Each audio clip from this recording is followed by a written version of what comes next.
for questions. Over the last month, including yesterday's Senate hearing, we heard a lot of, in my opinion, over-the-top claims that the U.S. had lost all credibility with its allies in the wake of the withdrawal from Afghanistan. Last week, Mr. Chairman, we saw firsthand in Washington how mistaken that claim was.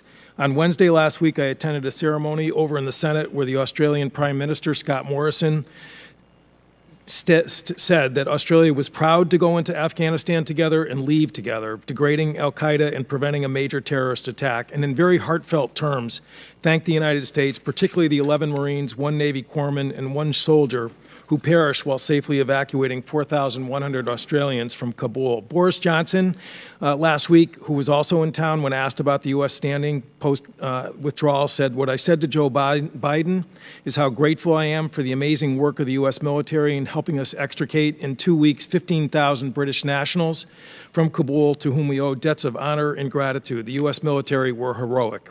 Of course, they were in town to enthusiastically endorse AUKUS, the new defense agreement in the Pacific, which, as Politico reported, despite all the hand-wringing over the last couple of weeks, was a powerful reminder that an American security guarantee with our allies still reigns supreme, and in the stroke of a pen has reaffirmed our engagement and collaboration with allies in a region that the National Defense Strategy has identified as our #1 priority.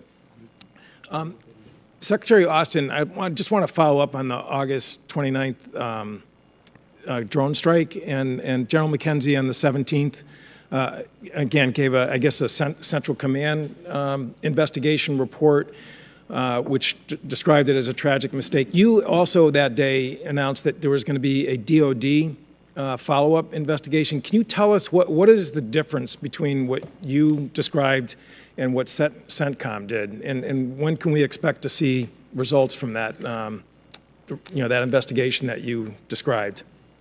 Well, I directed a 3-star review of the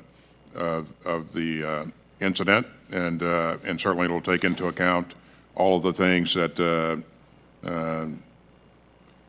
McKenzie and his team have done.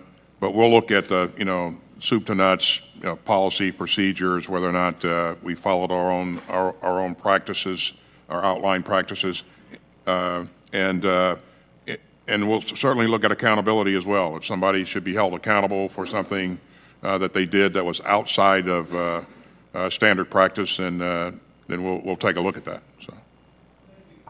So. General McKenzie, you mentioned on the 17th that the department is exploring the possibility of ex gratia payments as compensation for the individuals who died in that strike. And again, that's a $3 million per year set aside that the United States military's operation has used over in the past. However, in 2020, despite 23 civilians that were killed, there was no payments made last year. Can you give us some feeling that that this agreement is sufficient to address this issue, which I think really is our country's responsibility? Sir, I agree with you. I believe we have a significant responsibility here, and I know that even as we speak right now, Undersecretary of Defense for Policy is engaged in finding the best way to move forward on an appropriate ex gratia payment and whatever other measures may be contemplated in regard to that family, and I'll just leave it at that. Thank you, and I just would reflect that certainly is a high-volume concern in my district. Sure. General Milley, again, we first met in 2013 on a Codell. You were in Jalalabad, Afghanistan, and I think many of us had that same experience of seeing you in country there, and certainly your service is something that I think should be unquestioned in commitment to our nation.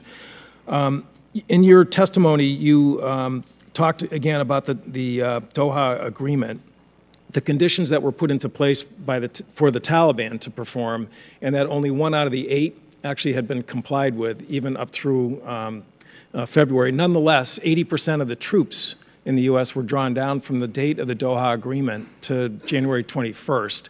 Can you just talk about the non-compliance of the Taliban throughout 2020 and the predicament that I think this administration was left when it took office with just a fraction of the troop level that was there in February 2020?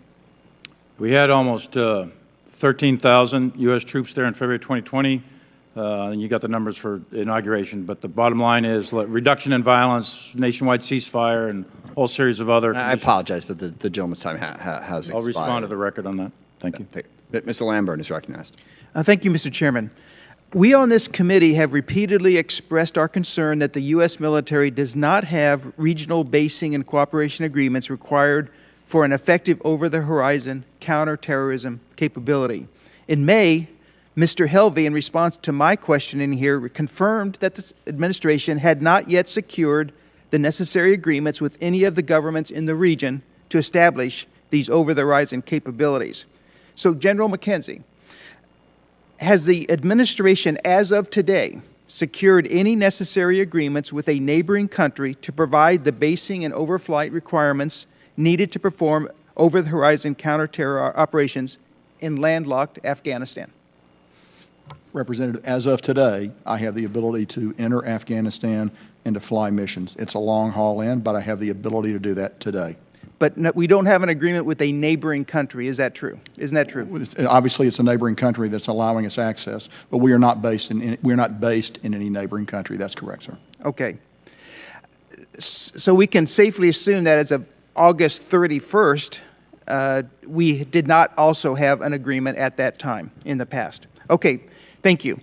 General Milley, at the June 23rd hearing here, you testified to this committee that Bagram was not necessary tactically to the military's withdrawal plan. You dismissed my and other people's concerns about the military value of Bagram, and you seem to base that on an assessment that the Taliban at that point had not yet taken major districts.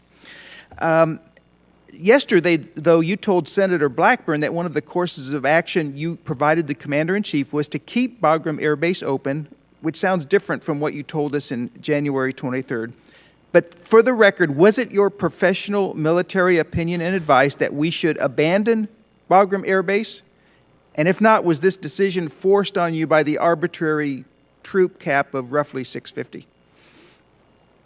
Once the President's decision was made in mid-April, 14 April, and we had a change of mission to go to 0 and bring the troops down to a number that was only required to maintain an embassy. The Bagram decision was made at that point, because at that point there's no way you could defend both Bagram and HKIA. But one additional point. Most of the people that were required to be in a NEO were coming out of Kabul. And HKIA, as Scotty Miller, General Miller has already testified to, KIA was always going to be the center of gravity of any NEO. But we didn't have the forces available to do both. Okay, so thank you. I'm going to ask General McKenzie a question. General McKenzie, had we kept control of Bagram, what forces or what options and capabilities would that have given U.S. forces during the withdrawal? Had that been in play? Well, in order to hold Bagram, I'd have needed to probably pushing 5,000 more troops on the ground. So that would have been a significant decision to hold Bagram. And we were under the direction to go to 0. So it would have required a basic policy directive to change the plan. If you're going to go to 0 and you're going to keep enough forces to hold your embassy in the airfield, it is incompatible to hold any other base anywhere in the country. So that would be a policy decision to go out and hold Bagram under that case. Let me just further add that I did not see any tactical utility to Bagram. General McKenzie, isn't it true that the President rejected your best military opinion and advice as to how quickly to withdraw American troops from Afghanistan?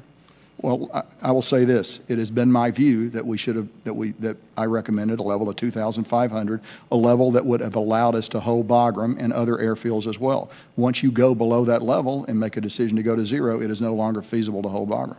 But that was your best opinion and advice? That remains my view now as it was then. Thank you. And you said to hold Bagram would have taken 2,500. A minute ago, you said 5,000. It sounds like it was 2,500. Well, it depends on the situation.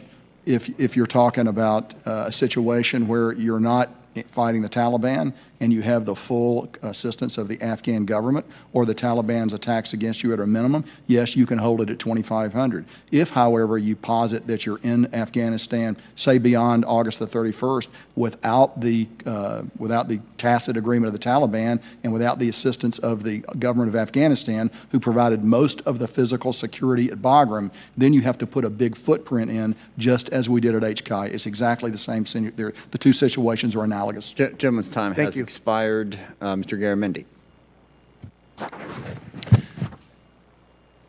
Gentlemen, thank you so very much for your testimony.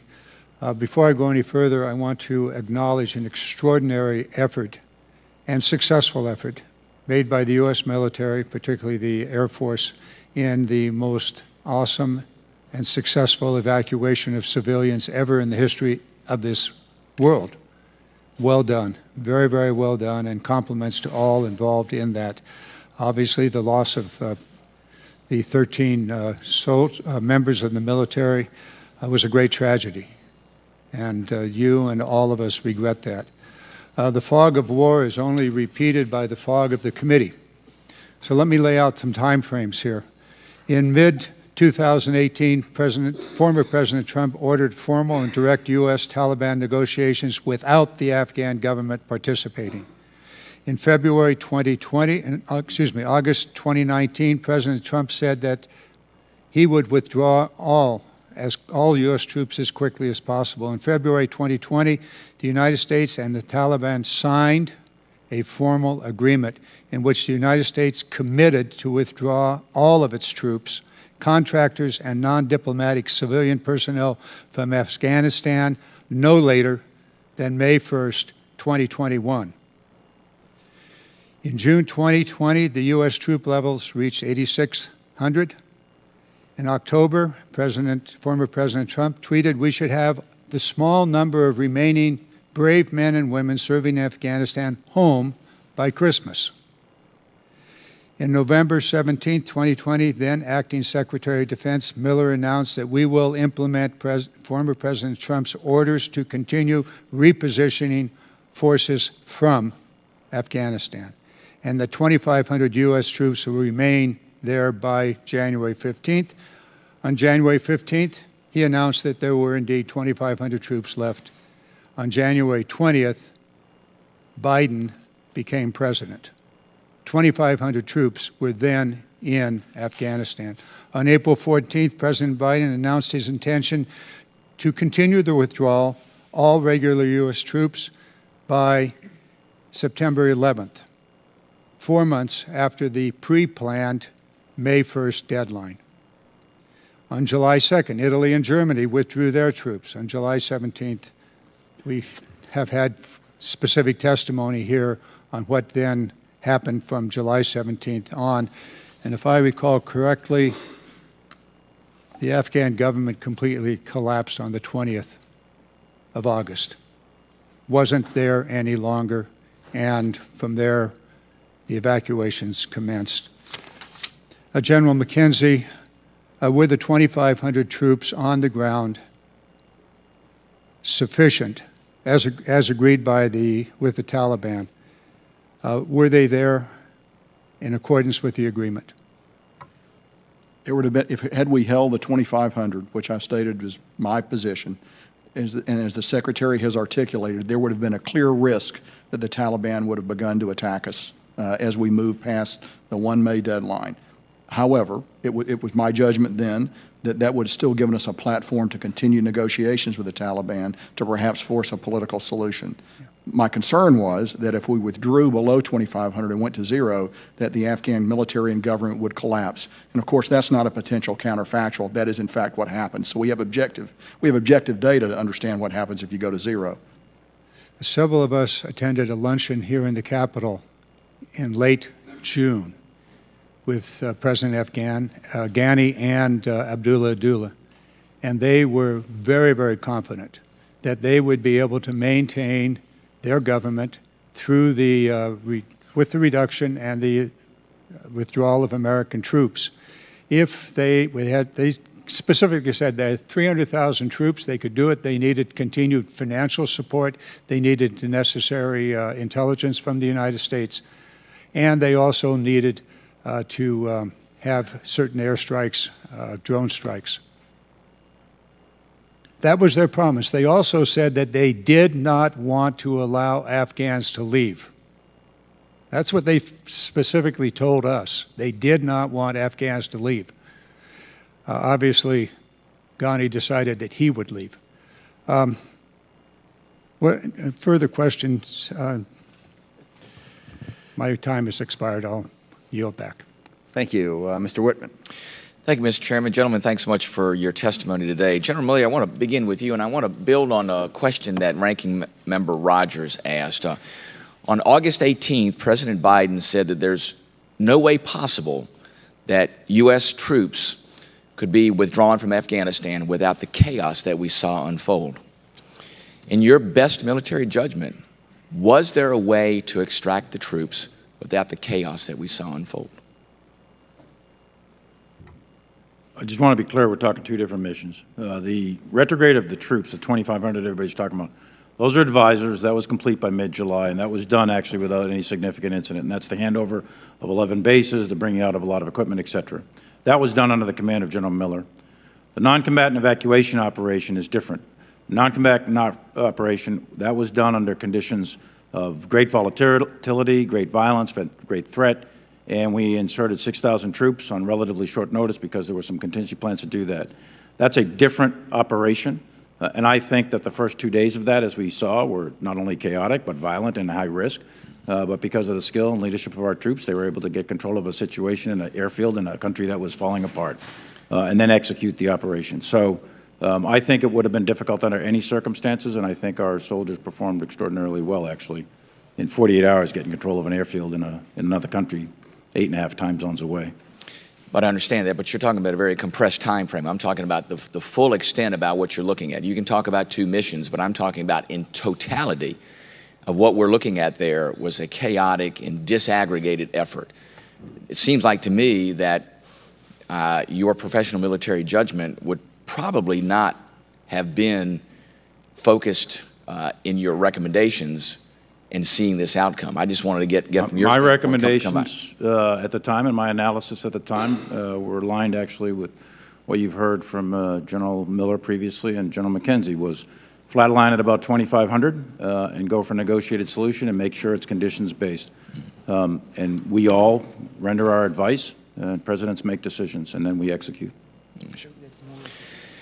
This morning you stated that the withdrawal was a logistical success but a strategic failure. And I would say that probably American citizens and the special immigrant visa holders would probably disagree.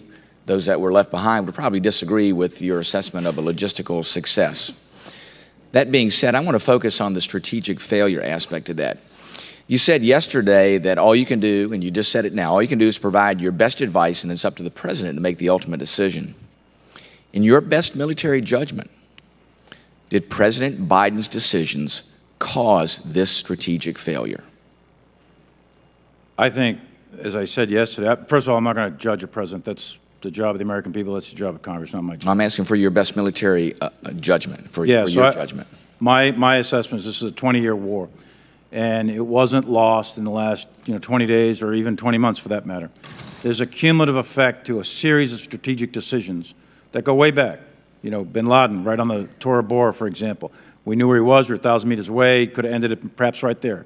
The shift from going into Iraq and pulling all the troops out of Afghanistan with the exception of a few others, major strategic decision. Not effectively dealing with Pakistan as a sanctuary, major strategic issue that we're going to have to really unpack. The intelligence piece, pulling advisors off 3 or 4 years ago out of Kandax, so we blinded ourselves to our ability to see the will, the morale, the leadership, and the training. There's a whole series of decisions that take place over 20 years.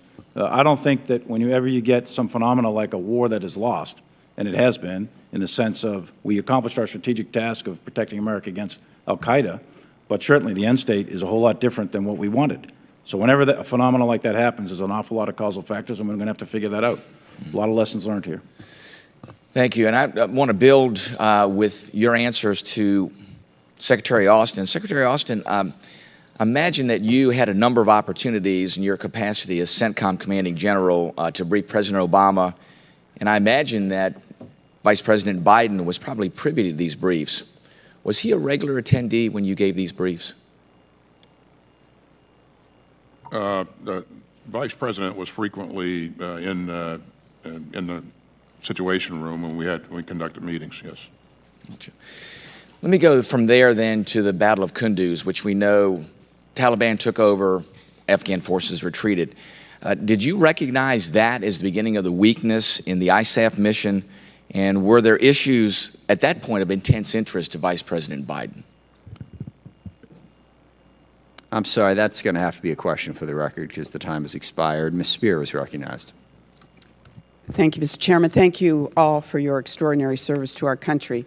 I want to just set the record straight on a couple of points. It was in 2017 that then President Trump relaxed rules of engagement for airstrikes, and there was a massive increase in civilian casualties, a 330% increase during Trump's administration. Compared to the previous 10 years, there was a 95% increase in civilian deaths from 2017 to 2019. It was then President Trump who in mid-2018 ordered talks with the Taliban without the Afghani leadership. And it was in February 2020 when that formal agreement was made. Now, Chairman Milley, you identified the Taliban as a terrorist organization. Can you tell us anything about former President Trump's intent to invite the Taliban leadership to the United States or to Camp David specifically? I have no personal knowledge of that invitation. I saw it in the media, but I was not part of any discussions or decision-making on that. I have no personal knowledge. Secretary Austin, did the previous administration develop plans for withdrawal? And was there any handoff to you of those plans? There was no handoff to me of any plans for withdrawal. So then President Trump calls for a total withdrawal by May 1st, 2021, and no plans had been made during his administration for withdrawal. I would say that, I'm confident that General Miller, who was anticipating a decision one way or the other, was making plans, and I certainly would defer to General McKenzie in terms of what he might have done. But in terms of handoff from administration to administration, secretary to secretary, there was no handoff to me. All right. It is not true that on April 27th, President Biden, through the State Department, called on all Americans in Afghanistan to leave by commercial flights? Can any of you answer that question? Well, that was in fact what happened. I don't have knowledge of that. All right. That was in fact what happened. So we put on notice all Americans in Afghanistan on April 27th. It was time to get out. Let me ask you this, General Milley. What was the impact of President Trump's drawdown to 2,500 troops despite the Taliban's noncompliance with much of the peace agreement? And how did that affect our intelligence gathering? So there's two questions there. The first question, I think the Doha agreement itself, because of the nature of it, and this is more 2020 hindsight perhaps, but we now believe that the Doha agreement itself perhaps undermined or contributed to the undermining of the morale, confidence of the government because it was a bilateral agreement, et cetera.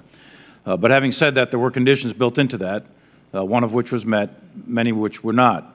And the drawdown to 2,500 proceeded because of the fundamental condition of they weren't attacking us was being met. The drawdown to 2,500, the impact that that had on the morale, the will of the Afghan military, I believe that it was a negative impact, but I don't know that yet. We need to go through all of our intelligence and analyze it in an after-action review, but I do think that was a contributing factor to the morale of the Afghan security forces. General Milley, there's been a lot of talk about retaining 2,500 service members in Afghanistan. I think we all forget that there was a negotiations with the Taliban, and we would have to get them to agree to allow 2,500 troops to remain in the country. Having said that, in your view, would a small force of 2,500 be sufficient to achieve anything of value? I think that the 2,500 would have been at great risk in terms of the Taliban. I have no doubt that the Taliban would have reinitiated combat operations or attacks on U.S. forces, and the 2,500 would have been at increased risk to that. What's the value of keeping the 2,500? It has as much to do with the morale and the keeping advisors with them and having the morale of the Afghan security forces and demonstrating confidence in the government. Going to zero, it's clear to me that one of the big lessons learned we have to unpack from the military side is the mirror imaging and the development of the Afghan military. And they became dependent upon our presence. I apologize, but the gentlelady's time has expired. Ms. Hartzler is recognized. Thank you, Mr. Chairman. It's imperative that we have this hearing today because the botched withdrawal from Afghanistan, I believe, is the most significant foreign policy failure in a generation, and it's going to have ramifications for years to come. And so we need to get to the bottom of this. And first I want to start off to General Milley, a question that you made a comment earlier that you'd be, well, I wanted to ask you, did you tell General G when you talked to him on the phone that if we were going to attack China that you would let him know ahead of time?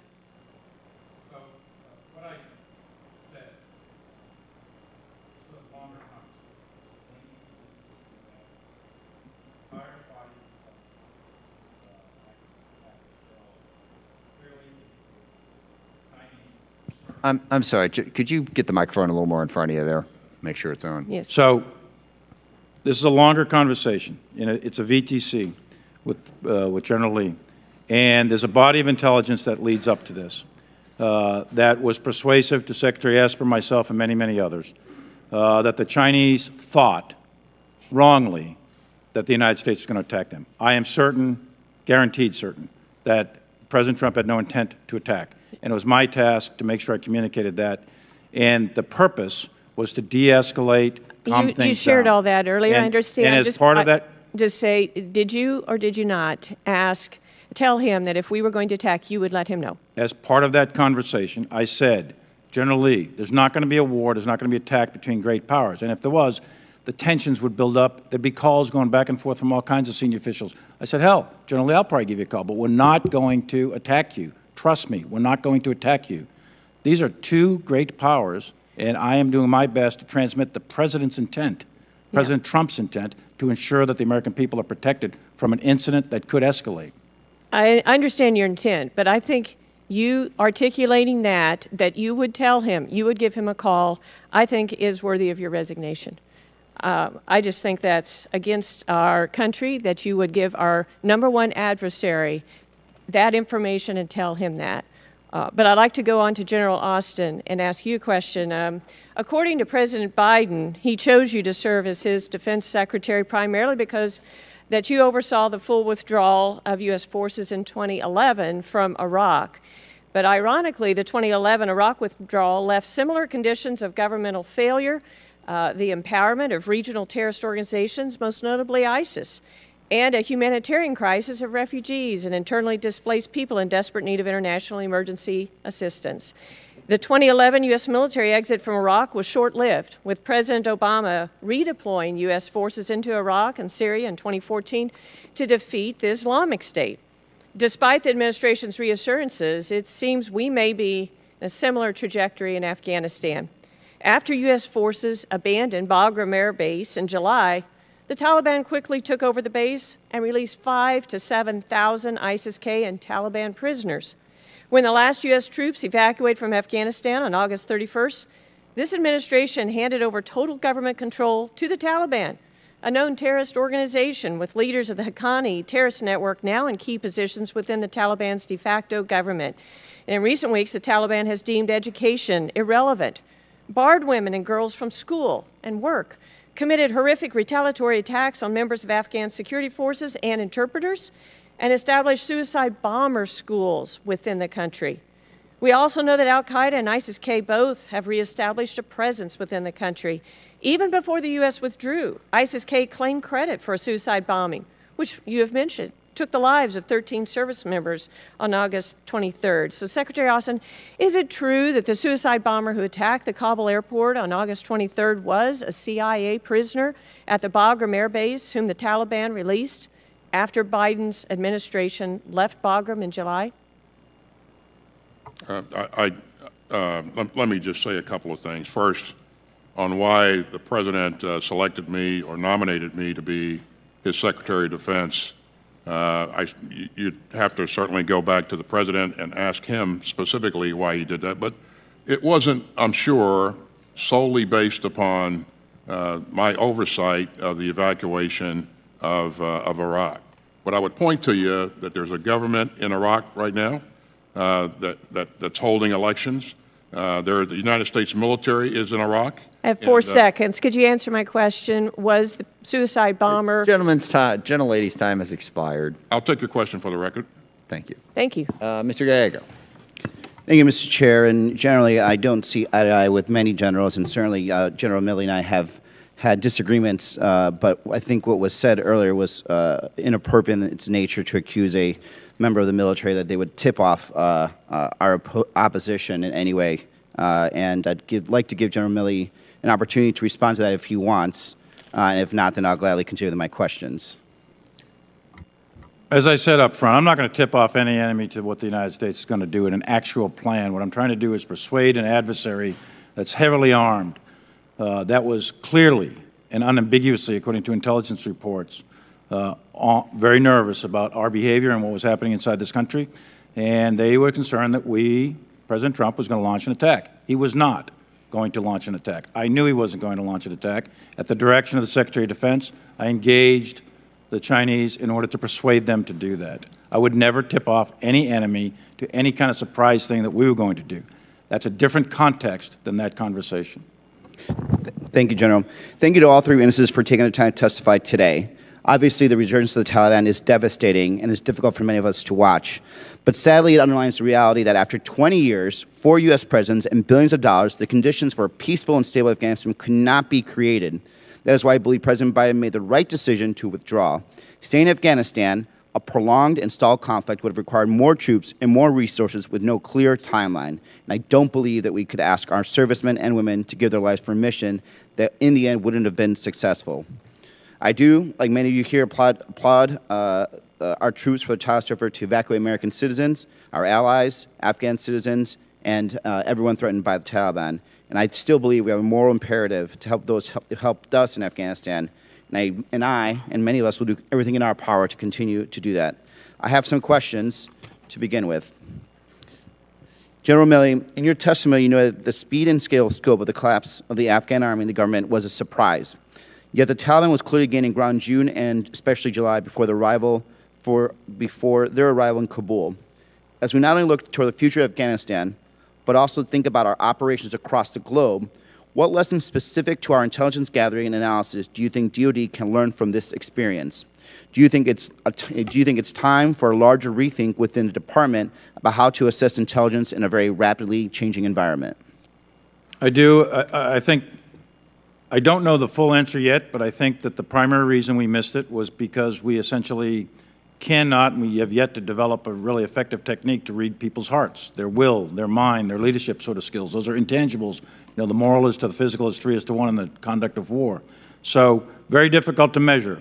When we pull our advisors off of organizations at lower levels, you start missing that fingertip touch for that intangible of war. We can count the trucks and the guns and the units and all that. We can watch that from different techniques, but we can't measure a human heart from a machine. You got to be there to do that, and I think that was probably one of the most significant contributing factors to missing the deterioration in the morale of the Afghan army.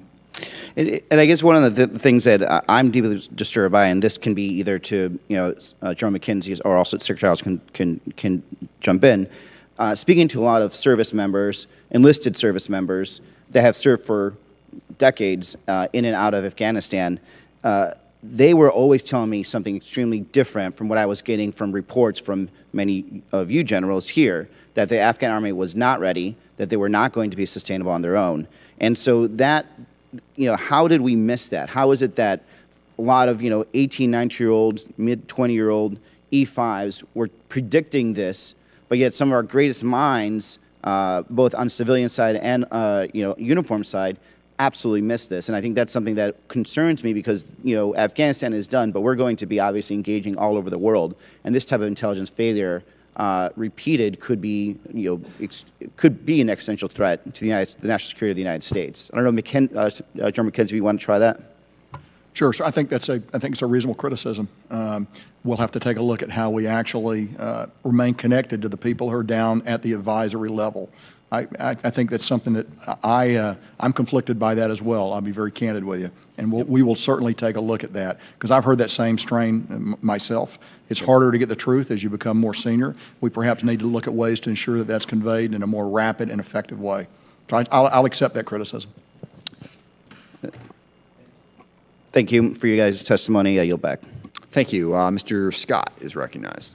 Thank you, Mr. Chairman. And gentlemen, I need your help fairly immediately on two issues, one of which can't be discussed in this setting, but the other one can. And there are 145 Afghan Air Force personnel in Tajikistan. They flew 16 aircraft into that country on August the 13th. It's now September the 29th.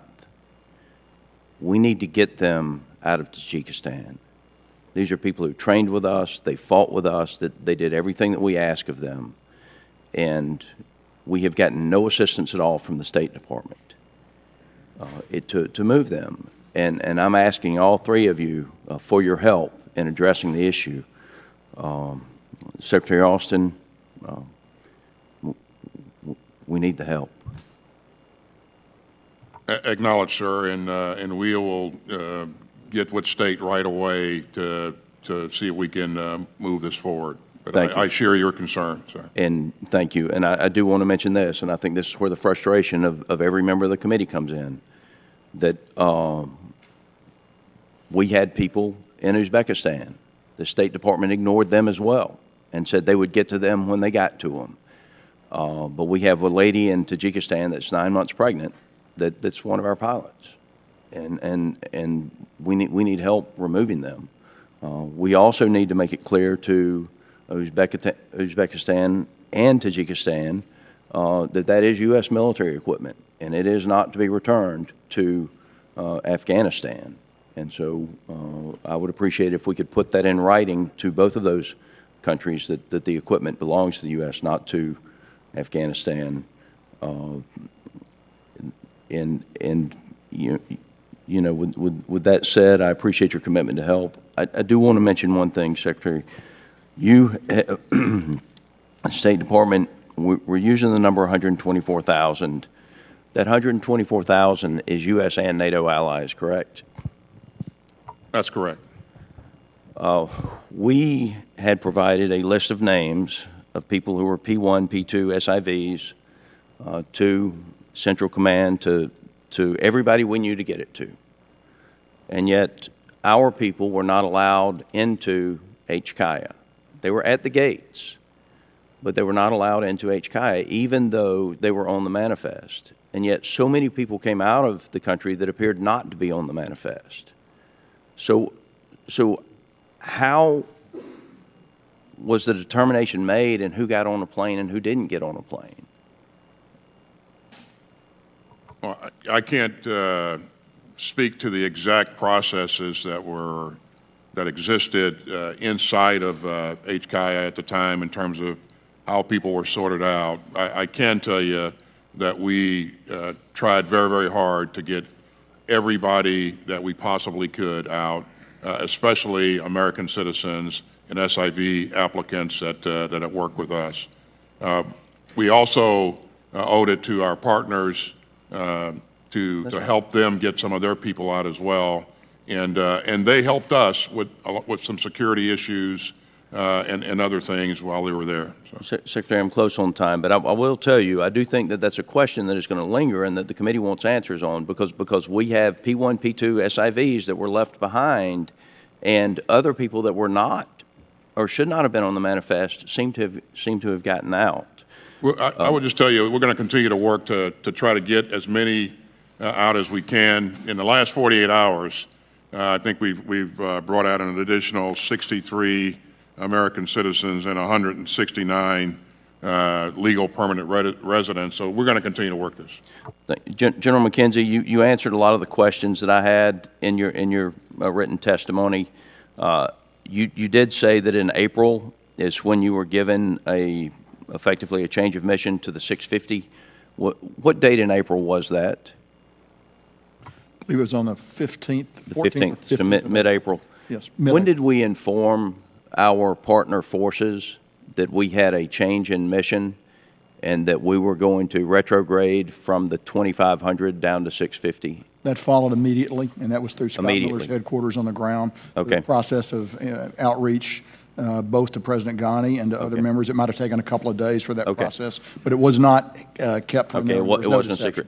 Very quick, was the 650 included in the 2,500, or is the 650 in addition to the 2,500 number? The 650 were different capabilities than the 2,500. So it would have been a total of 3,150. No. When we went from 2,500 down to an effective zero, we said we would keep 650. They went from to protect 25. the embassy. Yeah. Gentleman's time has expired. They went from 2,500 to 650, as I understand it, on their way to. That is correct, sir, but the capabilities were different. There were different forces to do different things.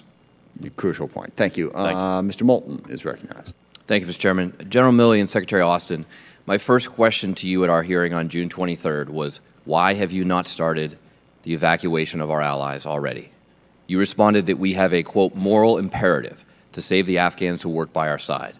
Secretary Austin, you said earlier today that moving too slow with the evacuation would put our troops at risk. So I want to know what you did personally, all three of you, between that June 23rd hearing and August 15th when Kabul fell to meet that moral imperative. Now, I hope it's a long list of things, so I'll take that for the record. But let me ask you this. Do you believe you did enough, Chairman Milley? I do. I think that we provided the advice necessary at the time. I think, yes. Secretary answer is Austin. yes. Yeah, I think you heard me say in my opening comments that we engaged state early on to provide input to their decision-making process on when to move the SIVs. And I understand that, Mr. Secretary. You said that you and the State Department followed the advice of the Ghani government that taking out SIVs would precipitate a government collapse. Yet the vast majority of these heroes weren't even working for us or the government anymore because they supported a force of up to 100,000 U.S. troops over 20 years. And we only had 2,500 troops left. So why on earth did you trust President Ghani? Again, not my decision. To your point, I had input to that decision-making process, but it's not as if I was influenced by President Ghani. I understand, Mr. Secretary. So you've said this repeatedly, that this is state's responsibility. What responsibility do you have for the Afghans who stood shoulder to shoulder with our troops, and how many do you commit to getting out by the end of the year? I have a responsibility to get out as many as I can over time, and how many do I commit to getting out? Every one that I can. General McKenzie, there are DoD reports that DoD reduced airstrikes as early as May, when troops were just beginning to withdraw, then had to ramp them back up after the Taliban gained ground.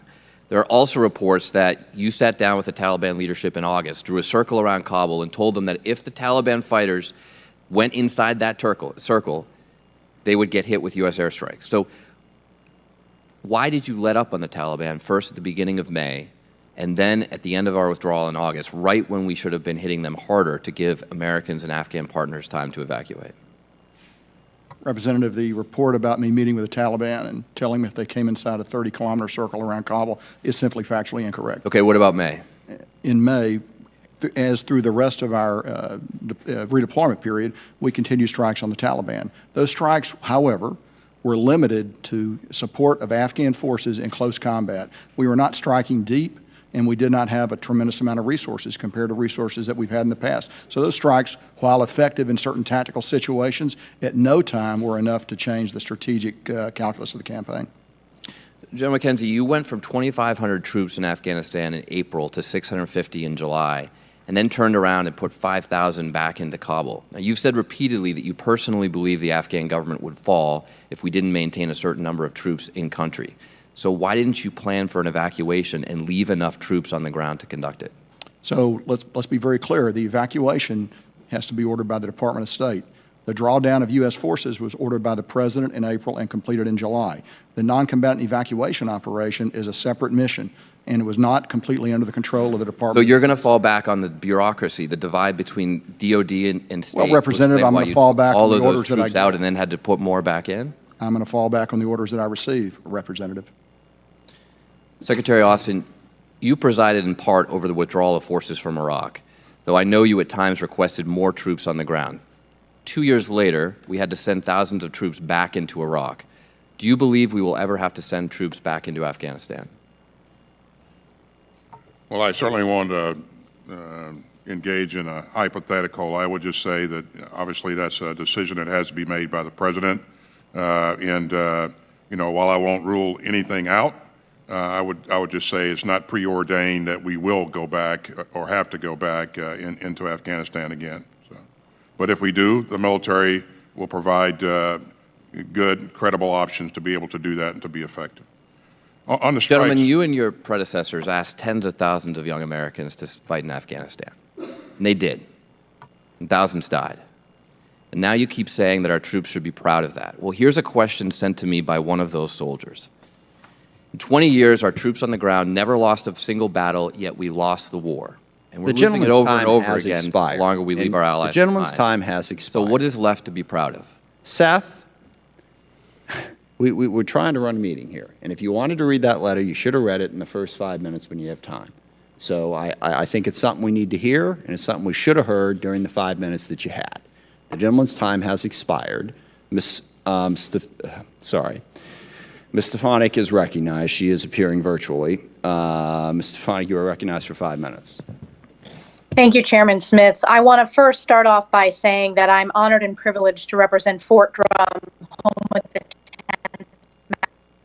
Mountain Division, the most deployed division in the U.S. Army since 9/11. And I want to take this opportunity to thank every soldier, every serviceman and women for deployment after deployment after the past 2 decades. The North Country, this committee, and this country are forever grateful for your service and sacrifice of both you and your families. I want to direct my question, the first question, to any of you on the panel today, and it's about the evacuation and force protection efforts at the Hamid Karzai International Airport. Force protection efforts were made specifically as the ISIS-K threat intelligence came in before and after the suicide bombing at the airport. So, Representative, first of all, the 10th Mountain was a key part of our defense there at the airport, and I certainly appreciate their contribution to it. Force protection is something we balanced all the time against the requirement to let people come in and be processed and get on the airplanes. So we looked at that every day. And as you know, those two things are in tension, and you have to balance them every day. We had over 300 credible intelligence reports of ISIS-K attacks, plans to attack the airport. Turns out that they were able to carry out one successful suicide vest attack. They also launched rockets at us. There were many other attacks that we were able to either vector Taliban elements onto to prevent, or perhaps the Taliban were able to prevent those by the outer cordon that they established. But force protection was a key thing that we balanced throughout the entire operation, and we thought the risk was very high at all time. Again, principally from ISIS-K, and I'll pause there, ma'am. I'm going to follow up. We depended upon the Taliban for security to get the evacuees and Americans behind enemy lines into the airport. Did the United States or coalition forces provide money, any form of payment or assistance to the Taliban to expedite the evacuation of Americans as the security environment in Kabul deteriorated? No, we did not. What we did was we asked the Taliban to establish a cordon about 1,000 meters, 1 kilometer, beyond each of the gates, where we could reduce the number of people that were coming down and showing up at the gates, so we wouldn't have the possibility of a mass attack. They did that. They were not compensated or rewarded in any way for that. It was a very pragmatic, business-like discussion. I don't trust the Taliban. I didn't trust them then. I don't trust them now. So that was the method, the way we approached it. Thank you, General McKenzie. And Secretary Austin, I just want to get the department on record in addition to General McKenzie's answer. So there was no form of payment by the U.S. or coalition forces at any time during the evacuation to the Taliban? To my knowledge, there was none. And Chairman Milley? I have no knowledge of any money that transmitted from any element of the United States government to the Taliban whatsoever. My next question is, we are 20 years from the attacks on 9/11, and I obviously am from the state of New York, and it is a very, very solemn occasion for all Americans, but particularly New Yorkers, every year as we commemorate that date. I would like to get your assessment. Is the terrorist threat from Afghanistan greater today or lesser than it was pre-9/11? I'll start with you, Chairman Milley. I think right this minute it is lesser than it was in 9/11. However, I think the conditions are set or could be set, and I testified to this yesterday, I say it again, I've said it in public many times. The conditions could be set for a reconstitution of al-Qaeda and or ISIS, and I gave some specific times in my statement, and I stand by those. I think that it's a real possibility in the not too distant future, 6, 12, 18, 24, 36 months, that kind of time frame, for reconstitution of al-Qaeda or ISIS, and it's our job now, under different conditions, but it's our job to continue to protect American citizens against attacks from Afghanistan. Secretary Austin, your response to that question? I would agree with General Milley that al-Qaeda has been degraded over time. Now, terrorist organizations seek ungoverned spaces so that they can train and equip and thrive, and so there is clearly a possibility that can happen here going forward. Our goal is to maintain a laser-like focus on this so that it doesn't happen. And I apologize, the gentlelady's time has expired. Mr. Carbajal is recognized for 5 minutes. Thank you, Mr. Chair. Thank you to all our witnesses that are here today. And I want to start by one of the things I like about this committee is that we're pretty bipartisan. But every once in a while, the partisan beast comes out. And I'm sure it happens from both sides of the aisle. This is my third term here. The administration from the other party, not in power, is oftentimes, depending what perspective you come to it, one is doing everything right and the other one is doing everything wrong. And I think it's important to shed light on things irrespective of the partisanship. One can argue that the agreement that President Trump reached with the terrorist Taliban in February 2020 was less than perfect. And we should call that from both sides of the aisle. And we can also argue that the exit from the withdrawal was less than perfect. I certainly can say that I supported the Trump administration and the Biden administration in its goal to withdraw from Afghanistan. But again, it's been less than perfect. And so for me, I just want to shed a little bit of light on and refresh some of the memory on some of the numbers, going back a little ways.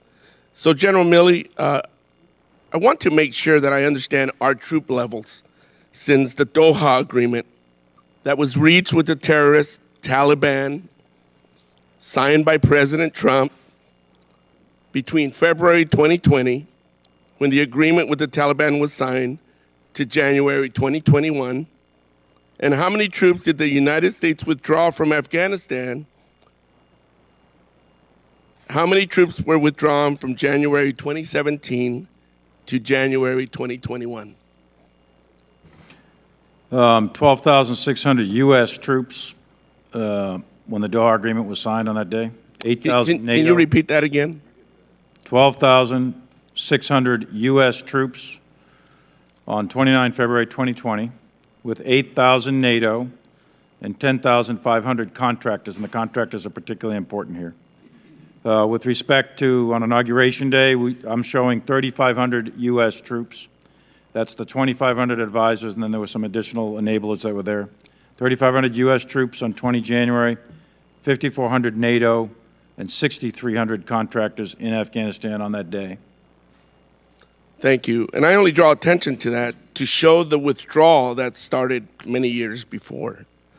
Secretary Austin and Secretary Milley, General Milley, over the course of the 20 years in Afghanistan, the United States Special Inspector General for Afghanistan Reconstruction estimates that the United States spent $83 billion equipping and training the Afghanistan National Defense and Security Forces, which included almost $10 billion in aircraft and vehicles. We all saw the unexpected and appalling rate of how quickly the Afghan military folded under pressure from the Taliban. What do U.S. train and equip efforts in Afghanistan suggest about security cooperation, operations going forward? And what aspects about train and equip efforts do you think the department should reassess? I'll turn it over to General Milley here very quickly, but I think we should reassess everything, soup to nuts. I think we put a valiant effort into providing the Afghans with a great capability, and at the end of the day, that capability was not employed because the security forces fractured and essentially evaporated. So we need to look at ourselves to see, what we did and whether or not that's the right thing to do going forward. So, Mark. In my view, Congressman, I think when we do security force systems, one of the things we have to guard against is mirror imaging. I think from the very beginning with the Army, the Afghan Army, we wanted to create them in the image of the U.S. Army. I think our success story is the commandos with the Special Forces piece, but the broader Army became a mirror image in our tactics and our doctrines, et cetera. That's one point. Second point is the police forces. That was assigned under the Bonn Agreement in 2002 to the Germans. The Germans wanted to make Polizei and that sort of thing. And the third and last point is they became dependent upon us, contractors, U.S. Air Support, et cetera, and we have to avoid dependency on U.S. forces. Gentleman's time has Thank you. expired. Dr. Desjardins is recognized. Thank you, Chairman, and thank you all for being here today to answer our questions. I've had so many questions come from constituents in Tennessee that there's no way we can even begin to get through them in 5 minutes, but let's jump right in. General Milley, on Bagram, in your professional military opinion, which facility, HCI or Bagram Airfield, would have been most efficient in conducting the evacuation that we were forced to do? HCI, and there's a reason for that. The vast majority of those personnel that we expected to have to conduct a NEO with were located in Kabul. That's point one. Point two is we were directed to maintain an embassy open and also the international zone for the other allied nations, so we had to do it out of HCI. Bagram would have been, a plus, but it would have required exceptional levels of resources to do that. Okay. I think all of you testified yesterday that it wasn't a matter of if the Afghan Army would fail and the Taliban would take over, as a matter of when. You were all shocked by the rate at which it happened. The billions of dollars in equipment that was left behind has been under much scrutiny. Knowing that they were going to fail, why were more steps not taken to secure that military equipment or destroy it, knowing that now it's a well-equipped Taliban army?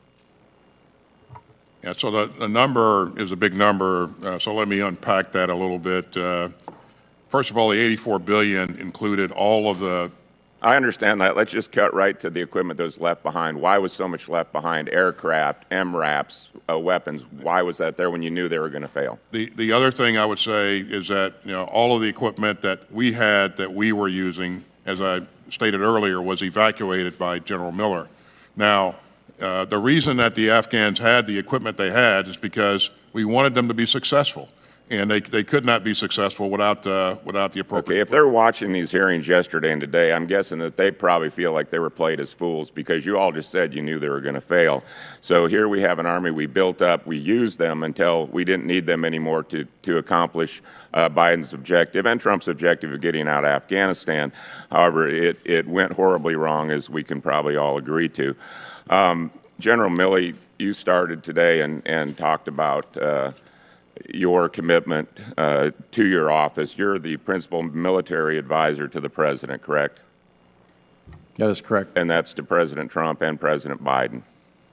That's correct, and the Secretary of Defense and the National Security Council. Okay, and Senator Blackburn yesterday asked you about your conversations with several book writers, and you were fine with giving them your opinion, and I think you said that you had a rather blunt and forward phone call with House Speaker Nancy Pelosi. True. And she was concerned over the safety of nuclear weapons. Correct. Okay. In a transcript obtained from CNN Political, Woodward and Costa quoted Pelosi as saying, and this was to you, what I'm saying to you is that they couldn't even stop him from an assault on the Capitol. Who even knows what else he may do? And is there anybody in charge of the White House who was doing anything but kissing his fat butt all over this? Do you recall that? I haven't seen the transcript. Well, I think that would be firmly imprinted on my mind if there was a lot of. I would just say there was a lot of disparaging comments made, and my focus was to assure her that the nuclear system and weapons were under control. Okay, and according to Costa and Woodward, she went on to say, you know he's crazy. He's been crazy for a long time, to which they say, and I'm sure you haven't had a chance to read the book yet, Milley responded, Madam Speaker, I agree with you on everything. If you're the principal advisor to the president, and she said that to you, do you think that you were doing service to a president by agreeing with the speaker that your commander-in-chief is crazy? I actually said, I'm not qualified to assess the mental health of the president. What I'm agreeing to is that we have to have a secure nuclear system. Okay. So have you had any conversations with the speaker or any of our foreign leaders about our current president's mental capacity? We have a physician right here on the panel who was the personal physician of the prior 3 presidents who said President Biden should take a mental competency test, and we see it in the press, his lack of ability to answer questions. Have you had any conversations with anybody concerning his ability to carry out a nuclear order or any other serious engagements? No, and my answer would be the same. I'm not qualified to evaluate a president's mental health or your mental health or anybody's mental health. I'm not a doctor. But you were concerned about Trump. You said you were concerned about him when you made the calls to China. No, I didn't. What I said to the call to China was I guarantee you that President Trump is not going to attack you in a surprise attack. I was carrying out his intent, President Trump's intent, in order to protect the American people and prevent an escalation or an incident. That was helpful. Mr. Brown is recognized. Thank you, Mr. Chairman. Each of my questions have been asked and answered this morning. Therefore, I'll use this seldom opportunity with the 2 most senior officials of the Pentagon to make a statement. We cannot ask our men and women in uniform to fight forever wars, and I commend President Biden for recognizing this reality and bringing our troops home.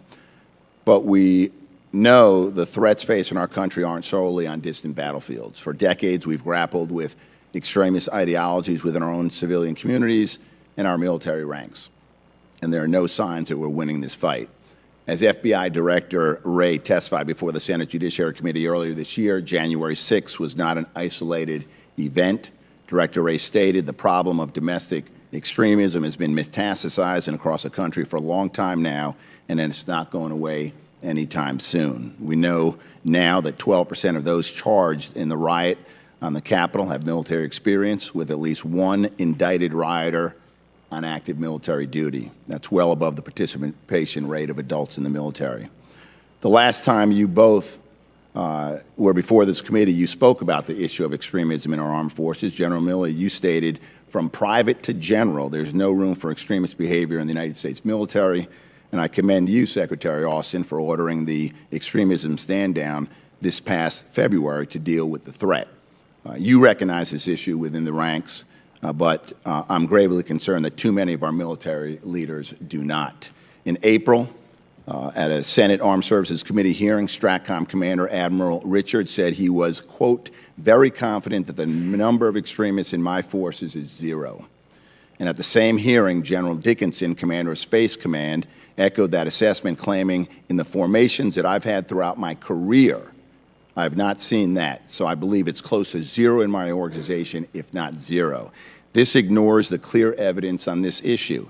A 2019 Military Times survey found more than 1/3 of active duty service members have witnessed white nationalism or ideologically driven racism in the ranks. You yourself, Secretary Austin, spoke of your experiences with extremism while you were in uniform. The Army CID's 2020 Gang and Domestic Extremist Activity Threat Assessment found a 66% increase in gang or domestic extremist activity from the previous year. And then in October of 2020, a Pentagon report to Congress detailed how domestic extremists actively recruit military personnel. We have a problem, the scope of which we don't fully understand. But Democrats and Republicans have asked the department for a definition of extremism, improved screening processes, and a status report on implementation of recommendations.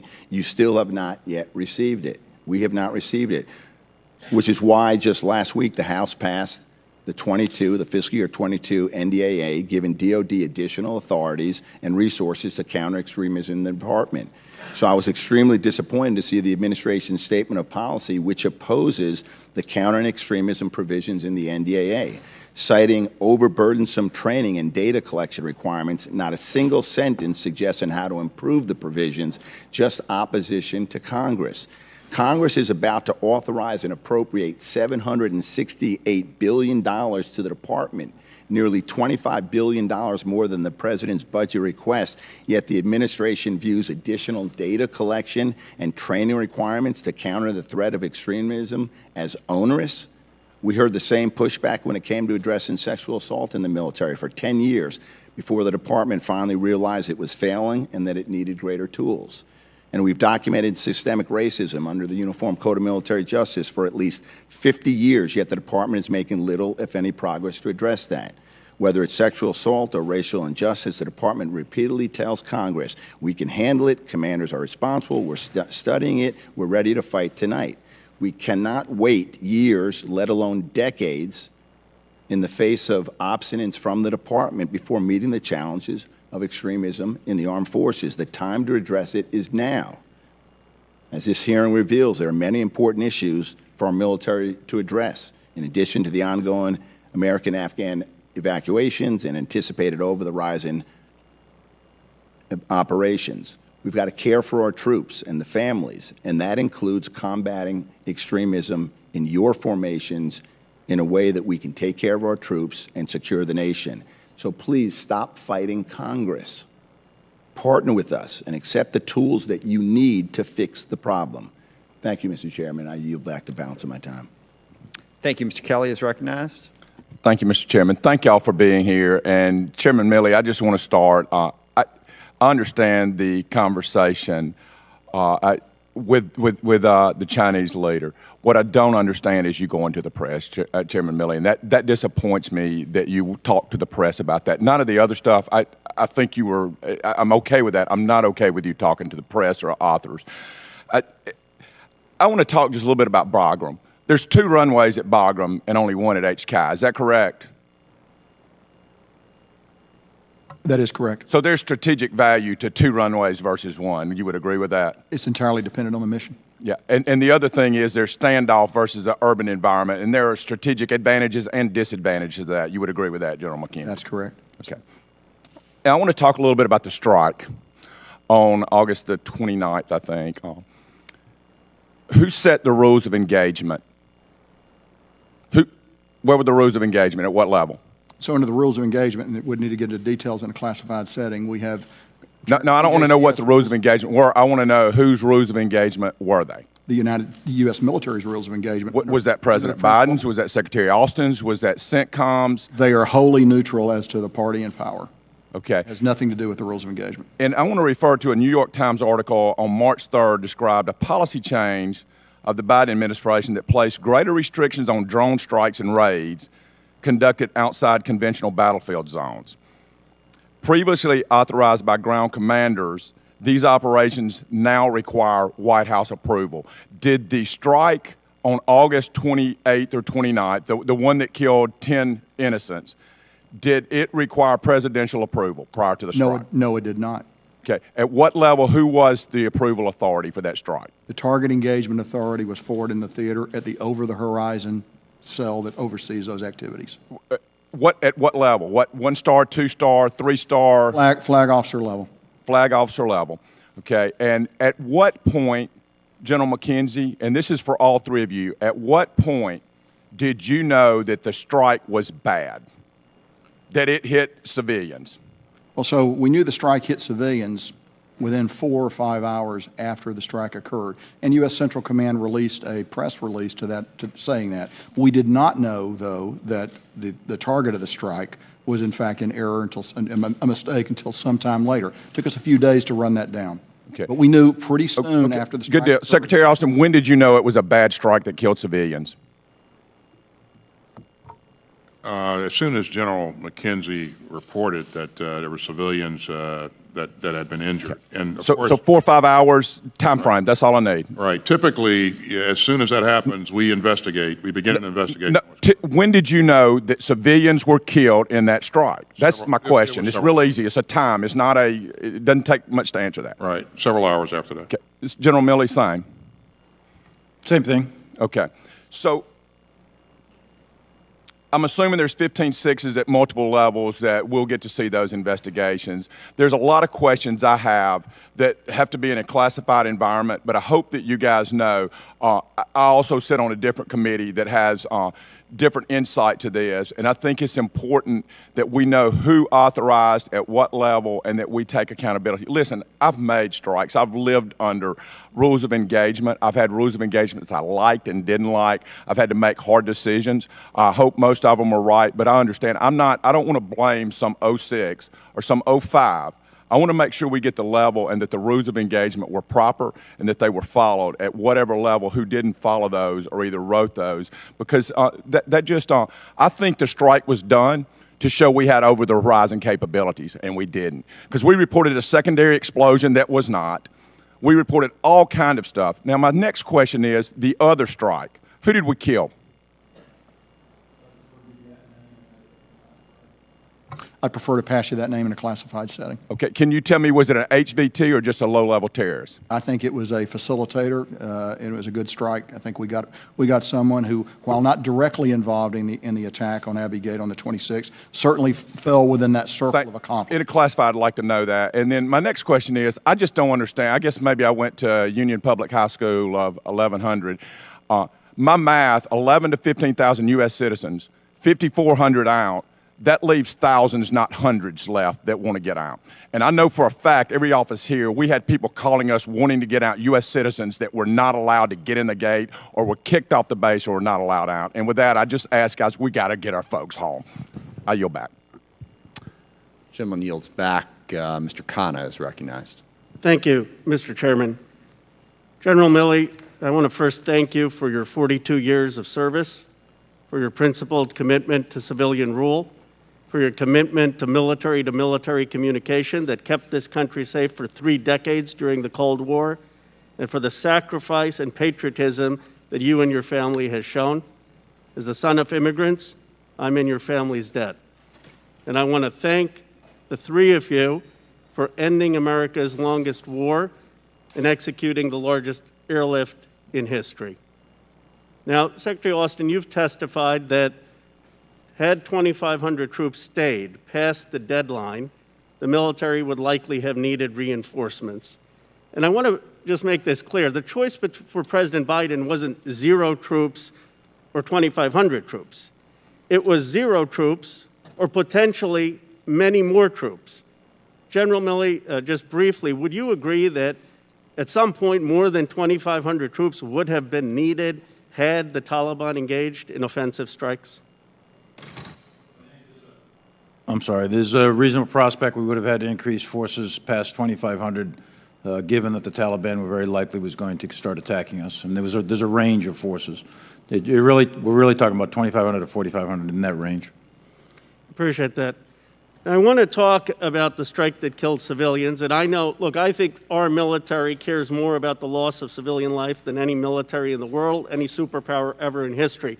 And that's why I think we ought to talk about this candidly. And I brought pictures of the 7 children who were killed, along with the 3 adults, to remind us that this is not what America wants. This is something that we need to prevent in the future. Press Secretary Kirby, who did a fine job during those 10 days, said you would support evacuating these family members as they have requested and resettling them in the U.S. Is that correct, Secretary Austin? It is. My question is, can we get the family and the coworkers evacuated now and brought to safety? I get the legal hoops, but could that happen after? Can we just get them in to the U.S. or some safe place? Well, we'll continue to work through State Department channels to engage the family, and if they desire to leave, then we'll certainly do everything we can to facilitate getting them out. I hope we can just expedite that and expedite the compensation. It's the moral thing to do. It's the right thing to do. It's how America conducts itself, and so I hope you will take that into consideration.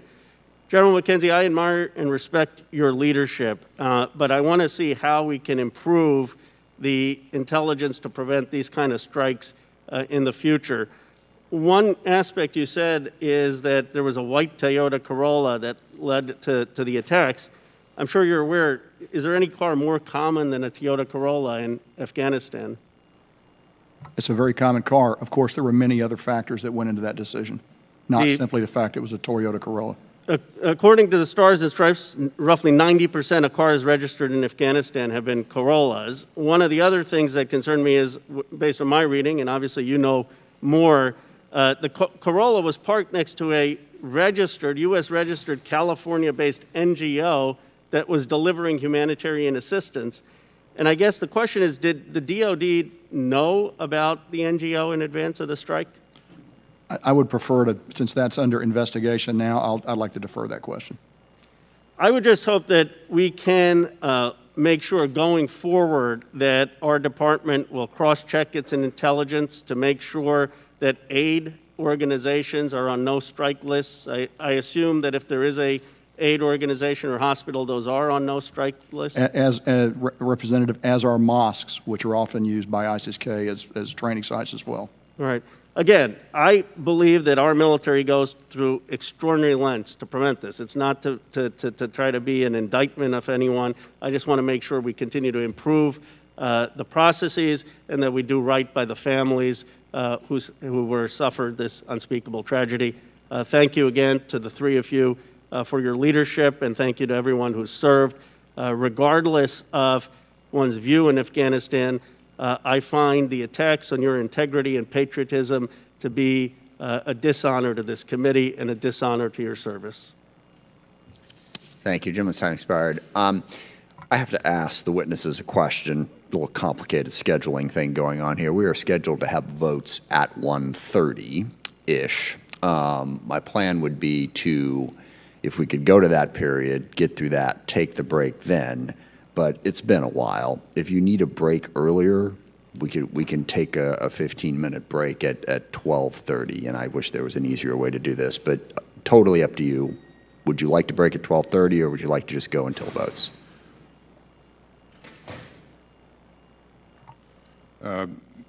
I think we're good for right now, Chairman. And if okay. If you need a break, just, you know. We'll fire the star cluster. We all have we all have overprotective aides who are like, you know, pounding on us that they need a break.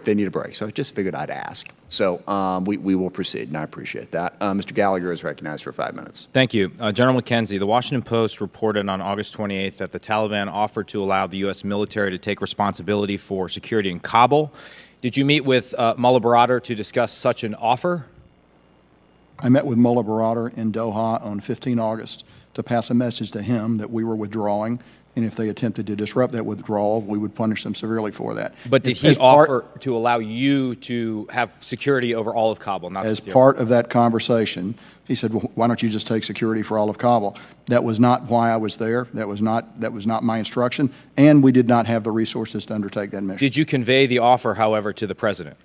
The offer was made in the presence of the President's Special Representative to Afghanistan. Do you know if the SRAP conveyed it to the President? I don't know, but it was conveyed to my chain of command. So who made the decision to turn down the Taliban offer to allow the U.S. military to secure Kabul and put the safety of our troops in the hands of the Taliban? I did not consider that to be a formal offer, and it was not the reason why I was there, so I did not pursue it. So if someone actually made a decision, that would have been me. So we don't know if it was conveyed to the President. We don't know. I do know it was conveyed to my chain of command. Okay. What do you, in military terms, what do you call the retreat of military forces under security provided by and with the permission of enemy forces? Don't know. I've never done one of those operations. I think you just did one of those operations. I disagree. You disagree. So you did not withdraw forces from Afghanistan after a negotiation with the Taliban? That is correct. We did not do that. Okay. So this would not be a conditional surrender, in your opinion? This would not be a conditional surrender. So what would you describe the operation? I would describe it as a non-combatant evacuation operation that we conducted with our own timing and with our own forces, and we warned the Taliban that if they interfered with that operation, we would strike them hard. They chose not to interfere with that operation. Okay, so you're saying the meeting you had in Doha was just to let the Taliban know this is what we're doing, you know, take it or leave it, but you were operating at that point under the agreement we had negotiated with the Taliban for surrender, right? The Doha agreement. I was there to tell the Taliban that we were conducting a non-combatant evacuation operation. But wait. A NEO, by DoD definition, does not definitionally include the evacuation of combatants. You were also evacuating combatants, so the NEO was part of the operation. Actually, no, you're wrong.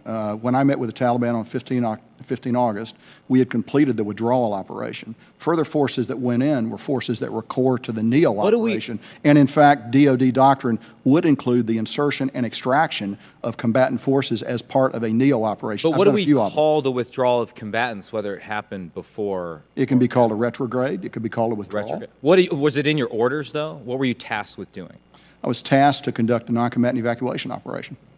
Which you just said happened after you had withdrawn forces. Largely, that's correct. Okay. And you didn't get tasking, what did the tasking to withdraw the forces call that operation? I would have to go back and take a look at it. I believe it was a withdrawal. Withdrawal. Okay. Which I believe the definition is a repositioning of forces. I would call it a conditional surrender. I guess we'll have to check the dictionary definition on that. Just to go to something that General Milley said before, has al-Qaeda sworn bayat to the Taliban?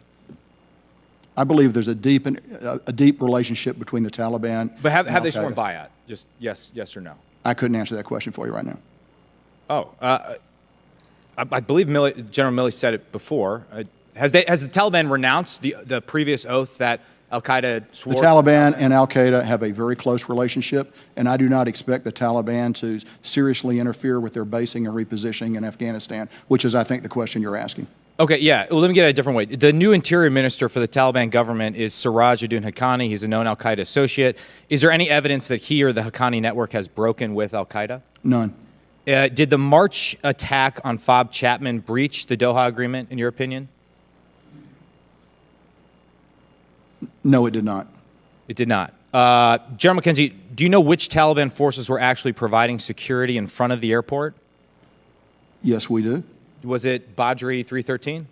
They were part of it. There were other elements as well. It was a hodgepodge of units. But Badri 313 was part among others. Among others. A group that specializes in suicide bombing attacks. Had the suicide bomber been imprisoned, I think you suggested to Congresswoman Hartzler that the suicide bomber might have been imprisoned in Bagram before. Do we know? I don't believe I don't recall suggesting that. Okay. So do we know whether he had been? We are still working very hard to find out where the suicide bomber came from. Did we have an opportunity to take him out prior to the suicide bombing attack? We did not. We did not have an opportunity to take him out.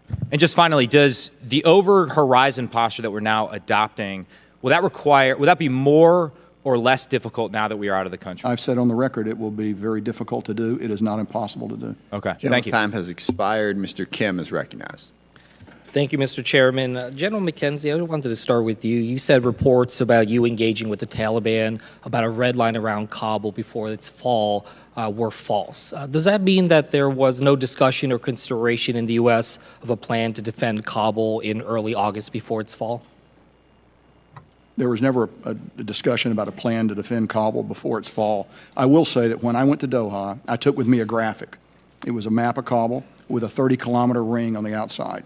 Our original proposal was we would ask the Taliban to stay outside that ring, but we were not going to threaten them. We felt that was the best way to do deconfliction. However, on the day of the meeting, they were already in downtown Kabul, so the graphic was outdated, and we had to proceed from the new reality. Secretary Austin, I wanted to get your thoughts on this. When I spent some time in the Situation room with you in 2014, when we were fearing the fall of Erbil and Baghdad, U.S. CENTCOM commander immediately drew up some CONOPS on defending those positions using air assets. The effort was to buy time for the Iraqis and the Iraqi Kurds to reconstitute.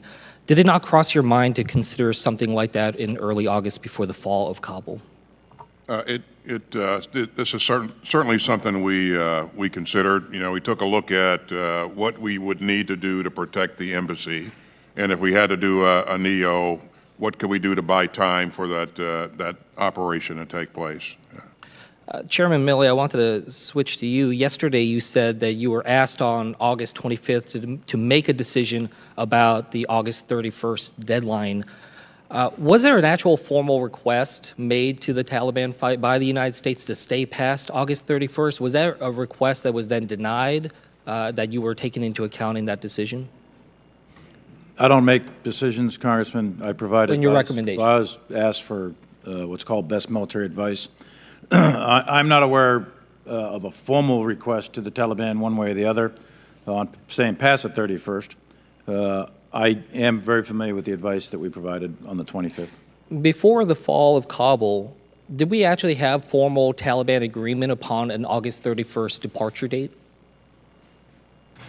I'm not sure what you mean by formal, but I think that's Had there ever been a point where the United States went to the Taliban saying that we are planning to leave on August 31st? Sure. And I'm talking about prior to the fall of Kabul. Yeah, I think from a policy perspective, Zal Khalilzad could give you the detailed information on that. I do believe the Taliban knew that we were departing on the 31st. We announced it. But you weren't aware of it? I'm not aware of a formal agreement per se, but I think Zal Khalilzad could give you better definition of that. General McKenzie, I want to turn back to you then, because you were saying that you talked with the Taliban on August 15th. Did you use August 31st as a date to end the operations? Was there a date set at all in your discussions with them? I did not use a specific date when I talked to them. So no date was set on August 15th? I did not convey a specific date as part of my conversation. I wanted to switch gears one more time here.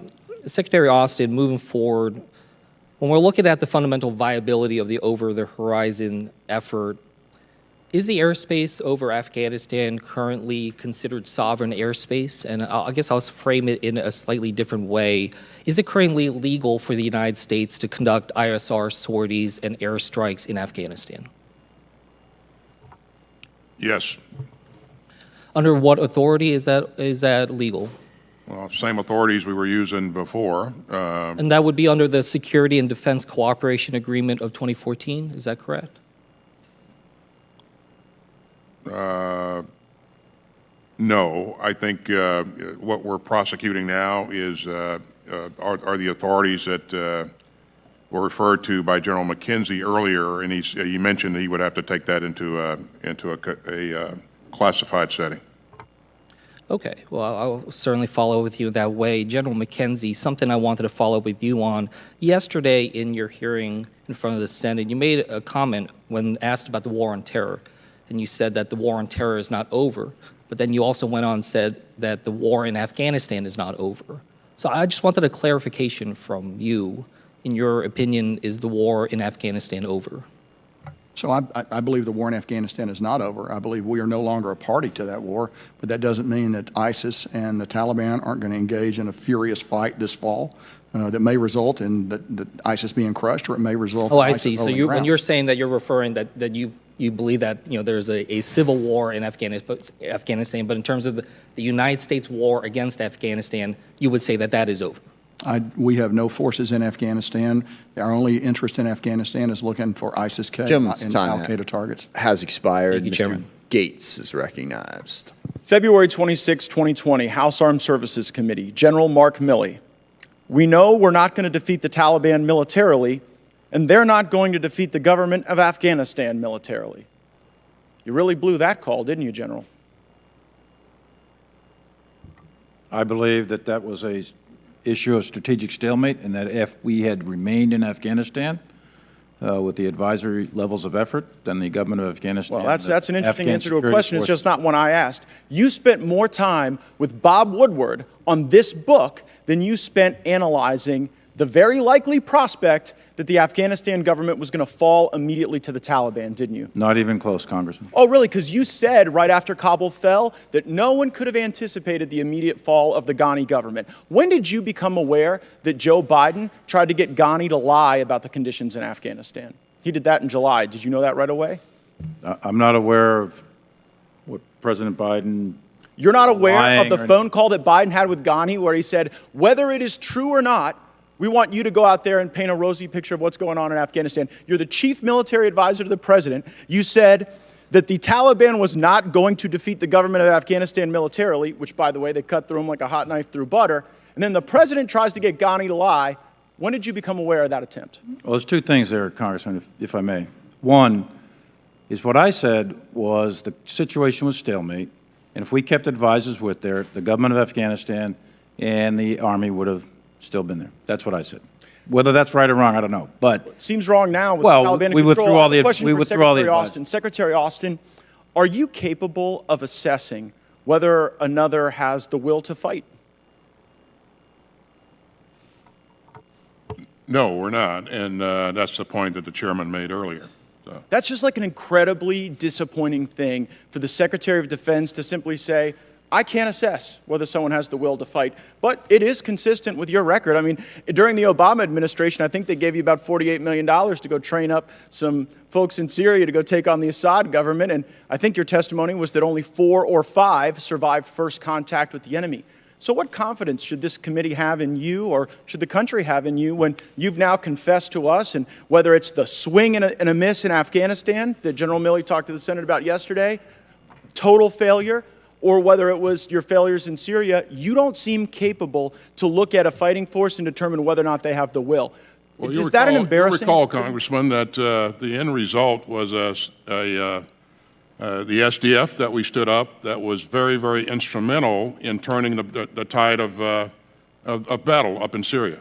Oh, yeah, turned it so much. You've got Assad in power in Syria. You've got the Taliban in power in Afghanistan. I mean, where have you been? The focus was ISIS, Congressman, and those forces had significant effect on the ISIS network. It just seems like you're chronically bad at this, and you have admitted that, I guess, which is to your credit.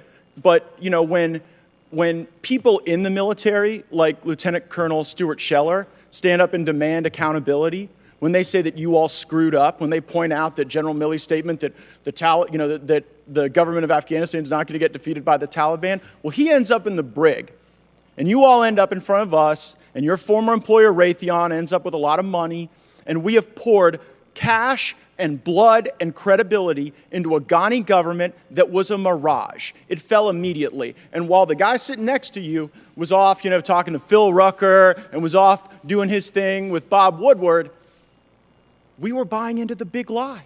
The big lie that this was ever going to be successful and that we could ever rely on the Afghanistan government for anything at all.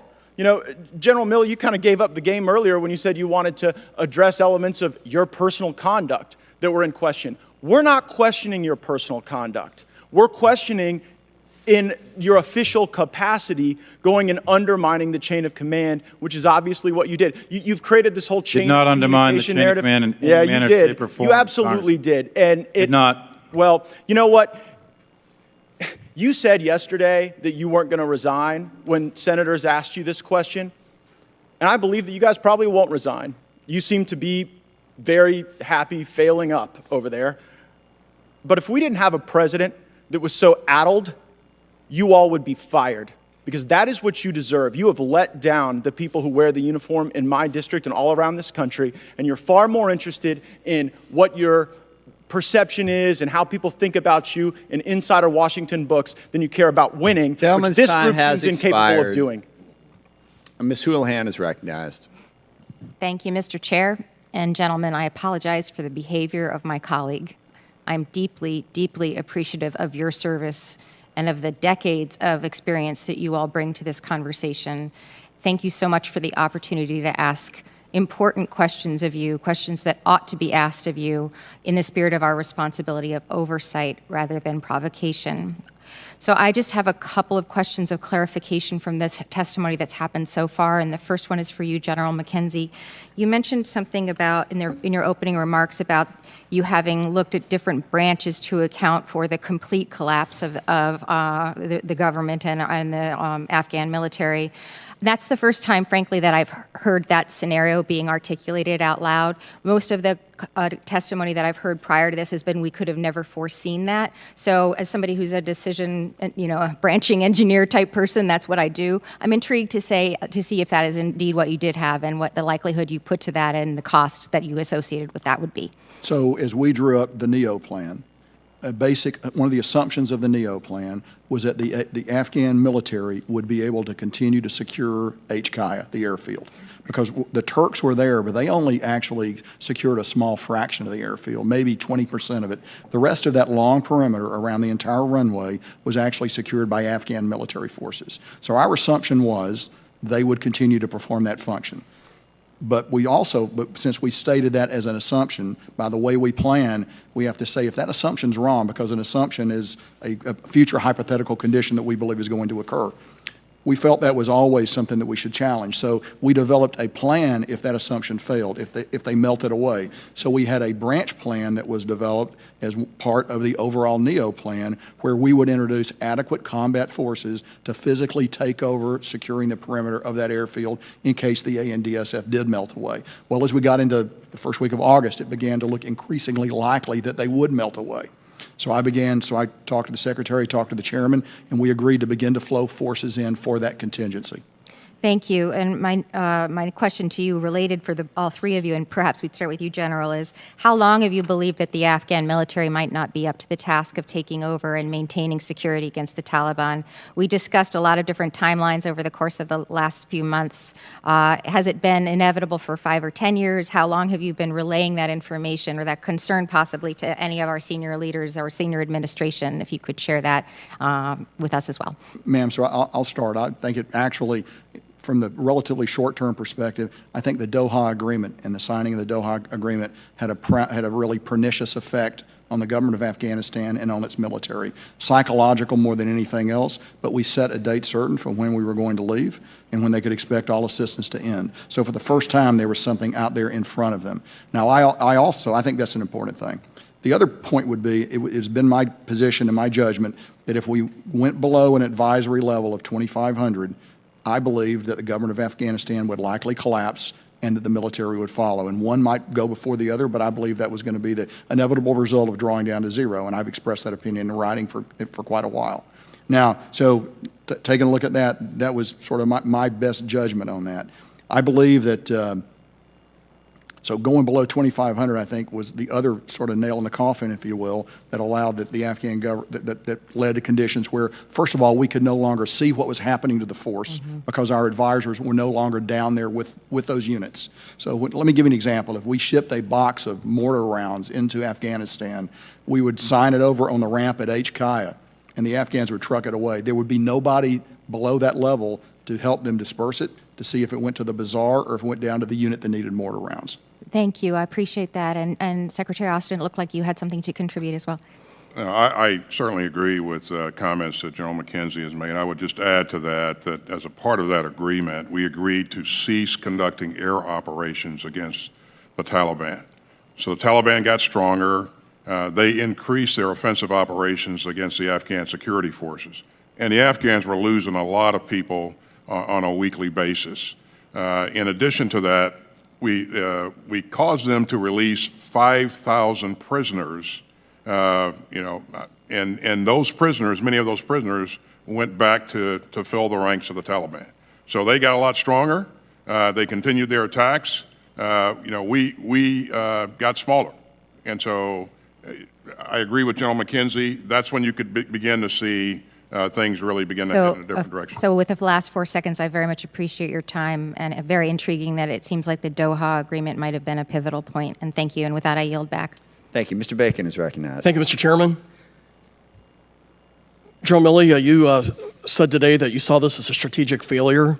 As a 30-year veteran and a someone who's been deployed 4 times myself, and I haven't served as long as the three of you, but it breaks our heart. And I think most veterans feel heartbroken knowing that the blood and the treasure spilt ended up in a strategic failure.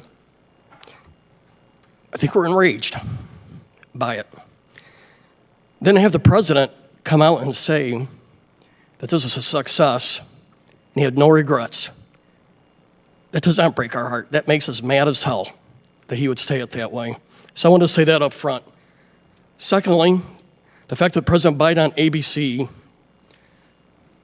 said that no one that he can recall advised him to keep a force of about 2,500 troops in Afghanistan. It's not true. We heard yesterday, we've heard today, that the chairman of the Joint Chiefs and the CENTCOM commander advised differently. I have no other view to see this as a lie, a falsehood from our president. That makes us mad as hell too. Thirdly, I think it's important to point out that this committee, for well over a year, cautioned both presidents against a premature withdrawal from Afghanistan. In fact, Republican and Democratic members of both the House and Senate were so concerned at the risk of a calendar-based withdrawal that we passed a law to prevent it. In fact, the chairman of this committee voted for it when it restricted President Trump. Section 1215 of the 2021 NDA prohibited any president, regardless of political party, from drawing down below 2,500 troops until the Secretary of Defense, in consultation with the Secretary of State and the DNI, provided Congress a detailed plan explaining how the U.S. would continue to conduct counterterror operations in Afghanistan following U.S. withdrawal. How would the U.S. conduct an orderly transition of security functions to the Afghan military? And how would the U.S. protect Americans who remained in country? And how would the U.S. coordinate any such withdrawal with our NATO allies? In short, every single failure that we are now witnessing, Congress warned against in writing and in law over a year ago. But after taking office, President Biden, I'm referring to, we wrote to the Biden administration reminding them that it was not permitted to go below 2,500 until it provided assurances to Congress that our vital interests could be secured. Despite clear congressional intent, backed by statute, this did not happen. The day after taking office, the newly confirmed Undersecretary of Defense for Policy, Colin Powell, wrote to the members of this committee essentially stating that President Biden was smarter than Congress, was confident he had all the angles covered, and believed it was not in the national interest to provide Congress with the assurances required in Section 1215. And Mr. Chairman, I ask unanimous consent to enter this letter into the record. Without objection, so ordered. Okay, my first question here, General McKenzie, I think one of the reasons that the Afghan forces crumbled much quicker than we ever assessed was that we pulled most of our air cover, we took the mechanics away from the Afghan forces, and we pulled out a lot of our logistics capabilities. Do you see this as underlying reasons why the Afghan forces collapsed? I think all of those reasons contributed to why they collapsed. Should it even surprised us when we take away most of our air power that they were used to having, that they would just pull the rug out from underneath them, General? Well, my position all along has been if you go to zero, if you go to a state where you're not going to be able to maintain their forces on the ground, that a collapse is inevitable. I have to further say I did not see it coming as fast as it did. I thought it would be a matter of into the fall or into the winter. I did not see it happen in 11 days in August. Thank you. General Milley, I appreciate your candor about this being a strategic failure. How does this embolden al-Qaeda, ISIS, and what does it do to Russia, China, and Iran, seeing how we responded in this retreat? I think the Taliban sitting in Kabul significantly emboldens the radical jihadi movement globally. The analogy I've used with many others is it likely will put a shot of adrenaline into their arm. Their grandfathers defeated the Soviet Union in the war in Afghanistan many, many years ago, and they are taking this on their own networks right now and declaring it a major victory. So I think it's a big morale boost. I think it remains to be seen. I think the Russians are quite scared, not scared, I guess concerned, of terrorists coming across the borders into their near abroad. China is very complicated. They've got a significant issue in their western hemisphere, or in their western part of their country. I think Iran now has to deal with a very complicated issue on their border that may or may not be friendly. Gentleman's time has expired. Thank you, General Milley. I yield. And I do want to make a comment, because I actually watched the George Stephanopoulos interview before this hearing with Joe. Joe Biden did not say that no one suggested that we should keep 2,500 troops there. I read the quote. I have the time. It was my at the quote. moment. I have the time. Well, And what he said was, you cannot have 2,500 troops stay there in a stable situation. So we should at least be accurate about what information was provided. I would urge everyone to go back and actually look at the words and not take what is being said here as accurate. Chairman, I read the quote. I read it too, and I read it with a clear, open vision of what he was saying, not with a bent to try and make sure that we could successfully have a partisan attack on him. He was asked, could they stay there in a stable environment? That is the option he said wasn't on the table, not because it wasn't offered, but because it didn't exist. And while we're ripping apart these three gentlemen here, I want to remind everybody that the decision the president made was to stop fighting a war that after 20 years it was proven we could not win. There was no easy way to do that. Mr. Chairman, I believe that General Bacon was clear. If he had and just to be defended. I Thank will you. be happy to yield Mr. Rogers' time when I am done. What he made clear was we needed to stop fighting a war that for 20 years we've had these conversations over and over again. Democrats bash on the Republican president more than they bash on the Democratic presidents. Republicans bash on the Democratic presidents more than they bash on the Republican presidents. But the end result was the same. 20 years of an endless series of decisions by very intelligent, very capable, very committed people. Any implication that the three gentlemen in front of us are not very capable, very intelligent, and very committed to this country is simply partisan political opportunism. We can look at 20 years. Pick your favorite general, pick your favorite president, pick your favorite leader, okay? None of them could successfully do what so many members of this committee are sitting here telling these gentlemen that they're basically idiots for not being able to do. We should pause for just a moment and think about the fact that maybe that's the wrong argument. Maybe the mission itself was really hard to achieve. And what President Biden said is, we're done. We're not going to have these hearings anymore. We're not going to have the funerals anymore. We're not going to lose the service members fighting a war that it is clear we cannot be successful. And we all pick nits on this decision or that decision. Why didn't you say this? Why didn't you do that? 20 years of a whole lot of different people leading has led us to this point. And we said we're going to stop. Mr. Chairman, this is inconceivable. They're bringing the war here. The war is not over. It's coming to America. The funerals are here, Mr. Chairman, and we count on you and your leadership and these generals to know the war is not over.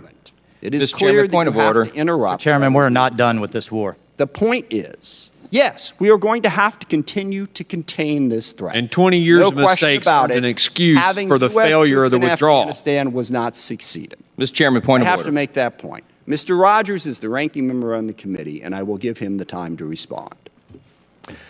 Thank you, Mr. Chairman. I did note the Stephanopoulos interview, and I disagree with your interpretation. Mr. Stephanopoulos came back and asked him again. So you're saying that nobody advised you to leave the troops, and that was his response. But I think the general officers here and the Secretary have made it very clear that they gave the President advice that he wouldn't listen to. The last president, they gave him advice, and he did listen to it. So, I mean, I'm not challenging, and I have not in any way disparaged these great gentlemen. In fact, in my opening remarks, I made it abundantly clear I don't want them shouldering blame for what happened in this withdrawal when it was the administration and the State Department and National Security Advisor. And with that, I'll yield a minute to Mr. Bacon. Mr. Crow is recognized. Thank you, Mr. Chairman. Dovetailing on Chairman Smith's comment, I just can't help but think back to my last deployment in Afghanistan in 2005.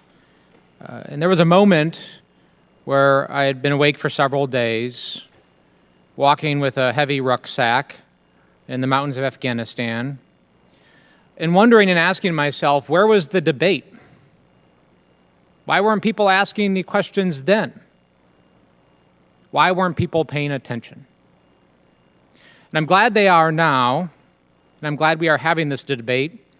But as Chairman Smith adequately pointed out, we could have been doing this a long time ago.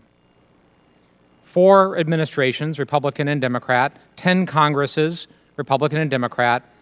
This is a 20-year conflict that our country owns, and we have to have a broader discussion. It's not a 2-month conflict.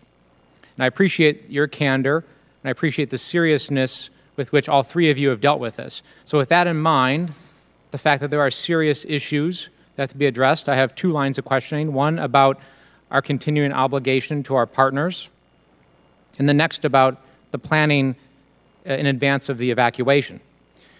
Now, I want to start the partner question with a recognition that I believe firmly that all 3 of you share as deeply as I do a sense that we have a continuing obligation, because all 3 of you served, and I know that all 3 of you have friends who are still there. They have names and faces. So I'm not going to question your commitment to this. The department has a very narrow but important role going forward here. And that role is to provide employment verification to folks so they can be properly vetted and evacuated. That's very hard to do without boots on the ground now. So what can the department do more going forward, and what is the plan to do that employment verification, to get that paperwork in the hands of our friends so we can get them evacuated? One of my undersecretaries is leading an effort to ensure that that we can help improve the process of employment verification. If you think back 20 years, ago, when people were actually helping us, helping contractors that were working for us, some of the documentation very, very difficult to get your hands on now. So we're working to see what we can do to improve this. We want to work with Congress to if there's any way that we can adjust requirements or adjust our ability to ease this process along. We certainly want to do that. But we're taking this on in a very serious way. So. Well, I appreciate that, and we stand ready and willing to continue to work with you to solve this, because certainly our combat operations are over, but we have that continued obligation, as you have often noted. The last is about the evacuation planning. There were 2 tabletop rehearsals, one in June and one in August.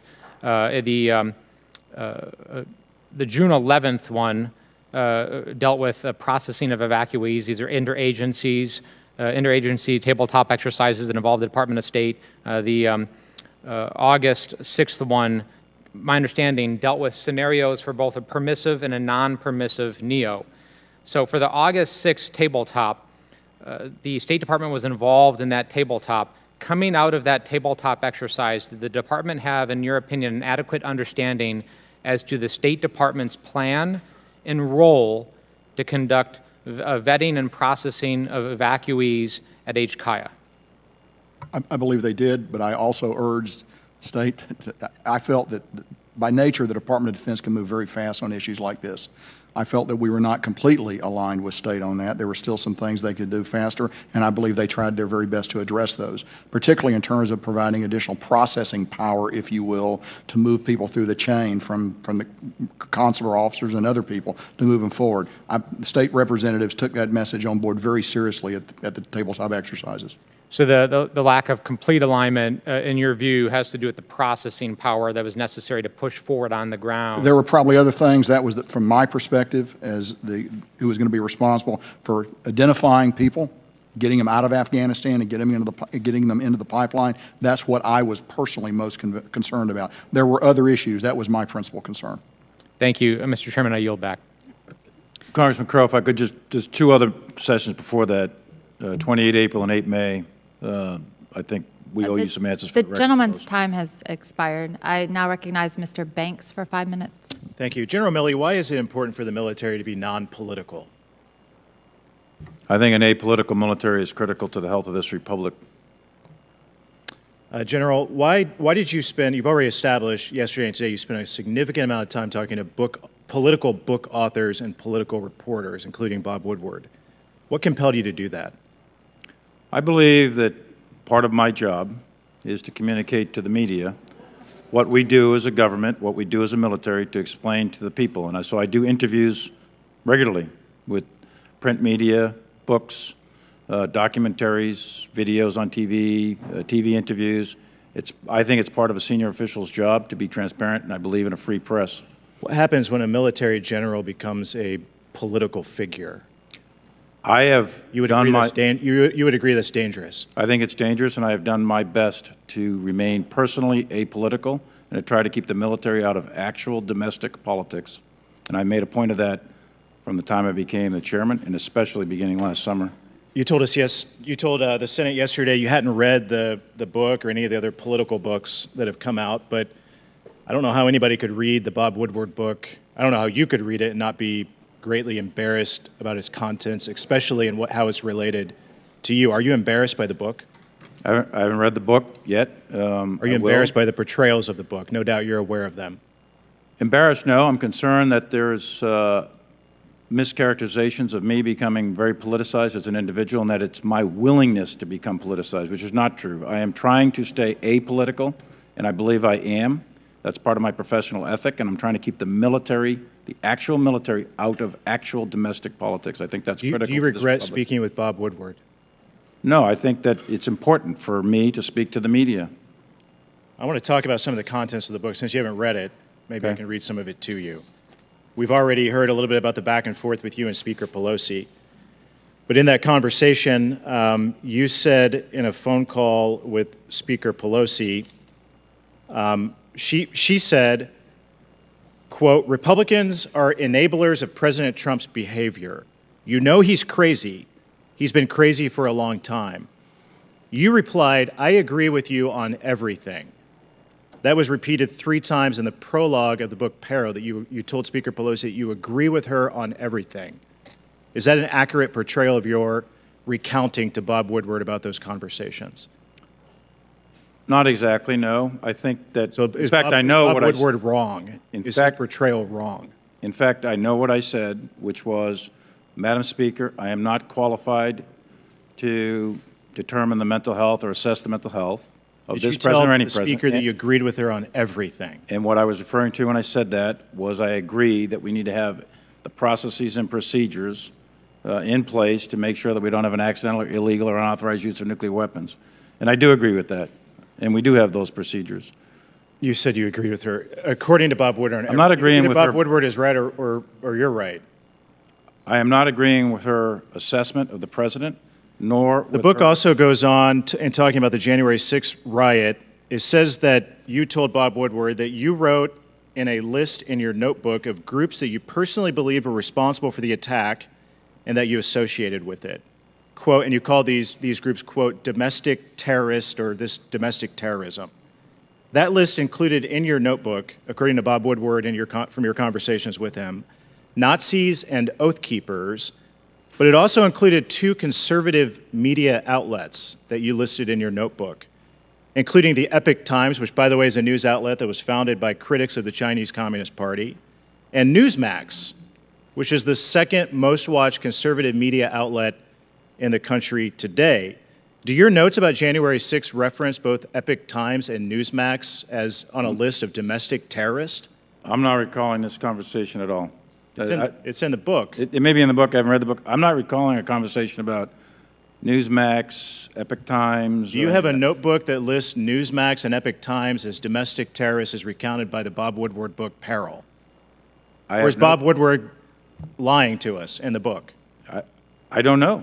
I don't recall any conversation about Epoch Times. Do you believe that Newsmax and Epoch Times are domestic terrorists or their viewers or readers are domestic terrorists? No, not at all. I don't think Epoch Times nor Newsmax are domestic terrorist organizations. Will you produce your notes to this committee? I'll produce any notes that you relayed want. to Bob Woodward in the book that you listed different groups that were responsible for January 6th? Sure, absolutely. I yield back. Gentleman's time has expired. I will just note for the record that I was quoted in that book as well, and a lot of what I said was conflated and not 100% accurately portrayed. It does happen. Just because someone says something doesn't mean that it is an accurate portrayal and doesn't even mean they're lying. It could be a misunderstanding about what was actually said. Ms. Slotkin is recognized for 5 minutes. Thank you, and thank you, gentlemen, for being here and for the work that you've done. I think, obviously, the level of back and forth on the committee today represents some real stress in the system about the withdrawal and what it means, but also about an interest in politicizing national security issues, which I have real issues with.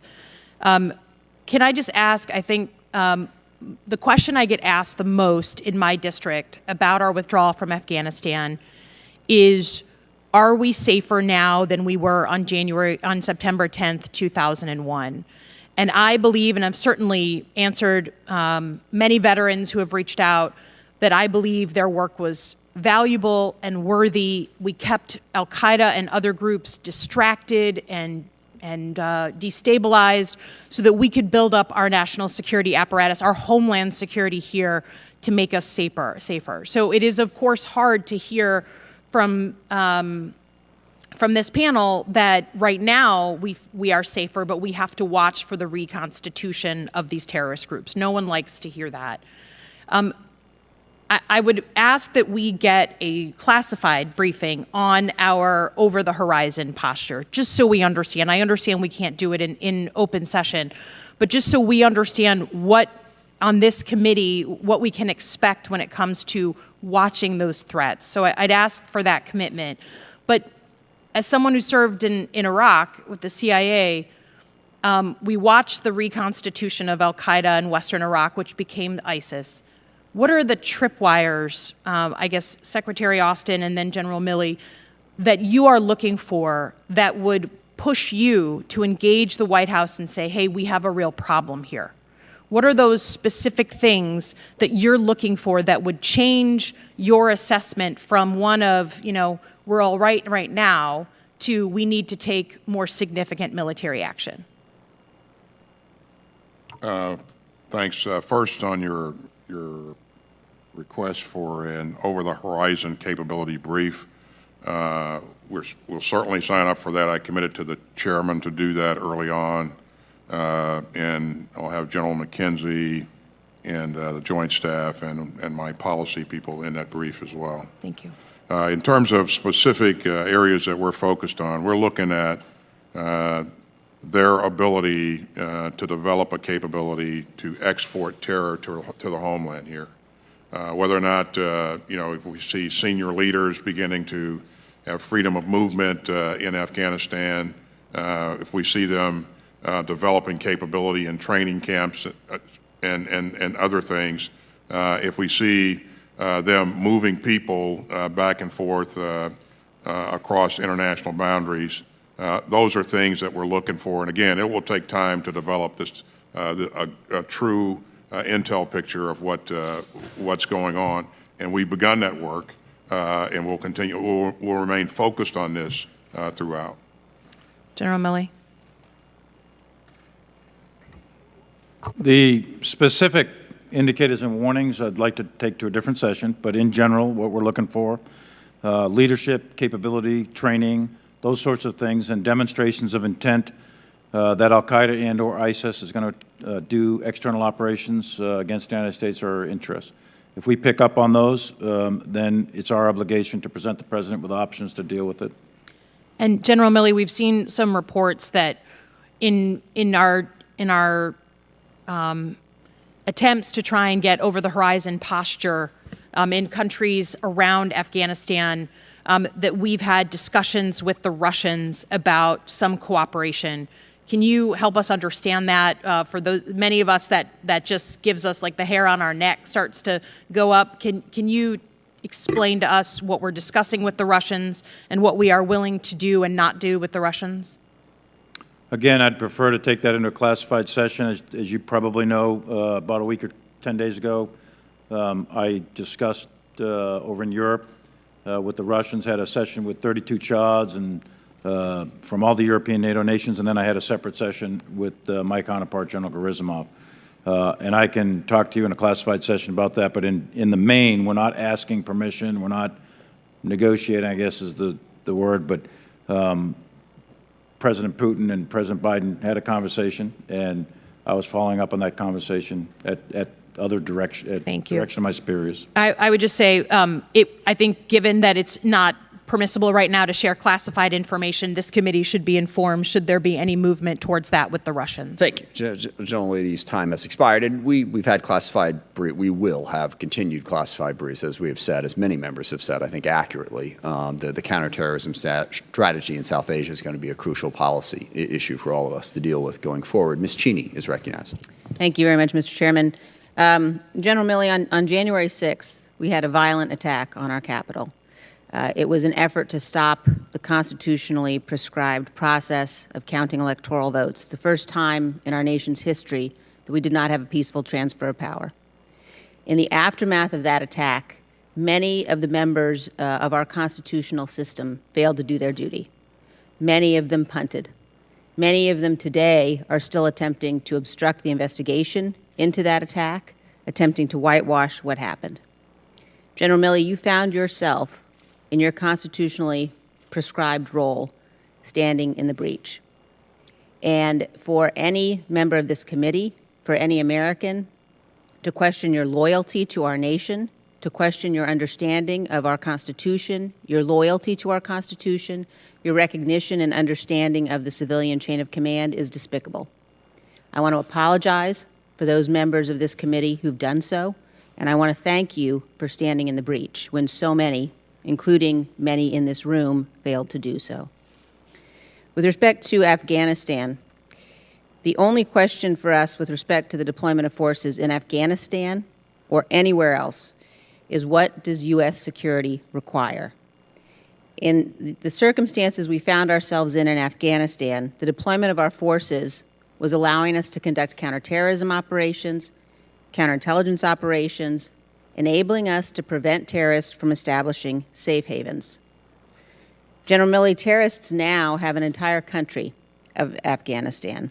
Could you tell the committee whether or not you think the current situation in Afghanistan following the withdrawal of forces, which began with the Doha agreement and the orders that you have described in the Trump administration, which was carried out in the Biden administration, can you tell the committee whether or not you think we are now more safe or less safe, whether Afghanistan presents more of a threat or less of a threat to our homeland than when we were able to conduct counterterrorism, counterintelligence operations there?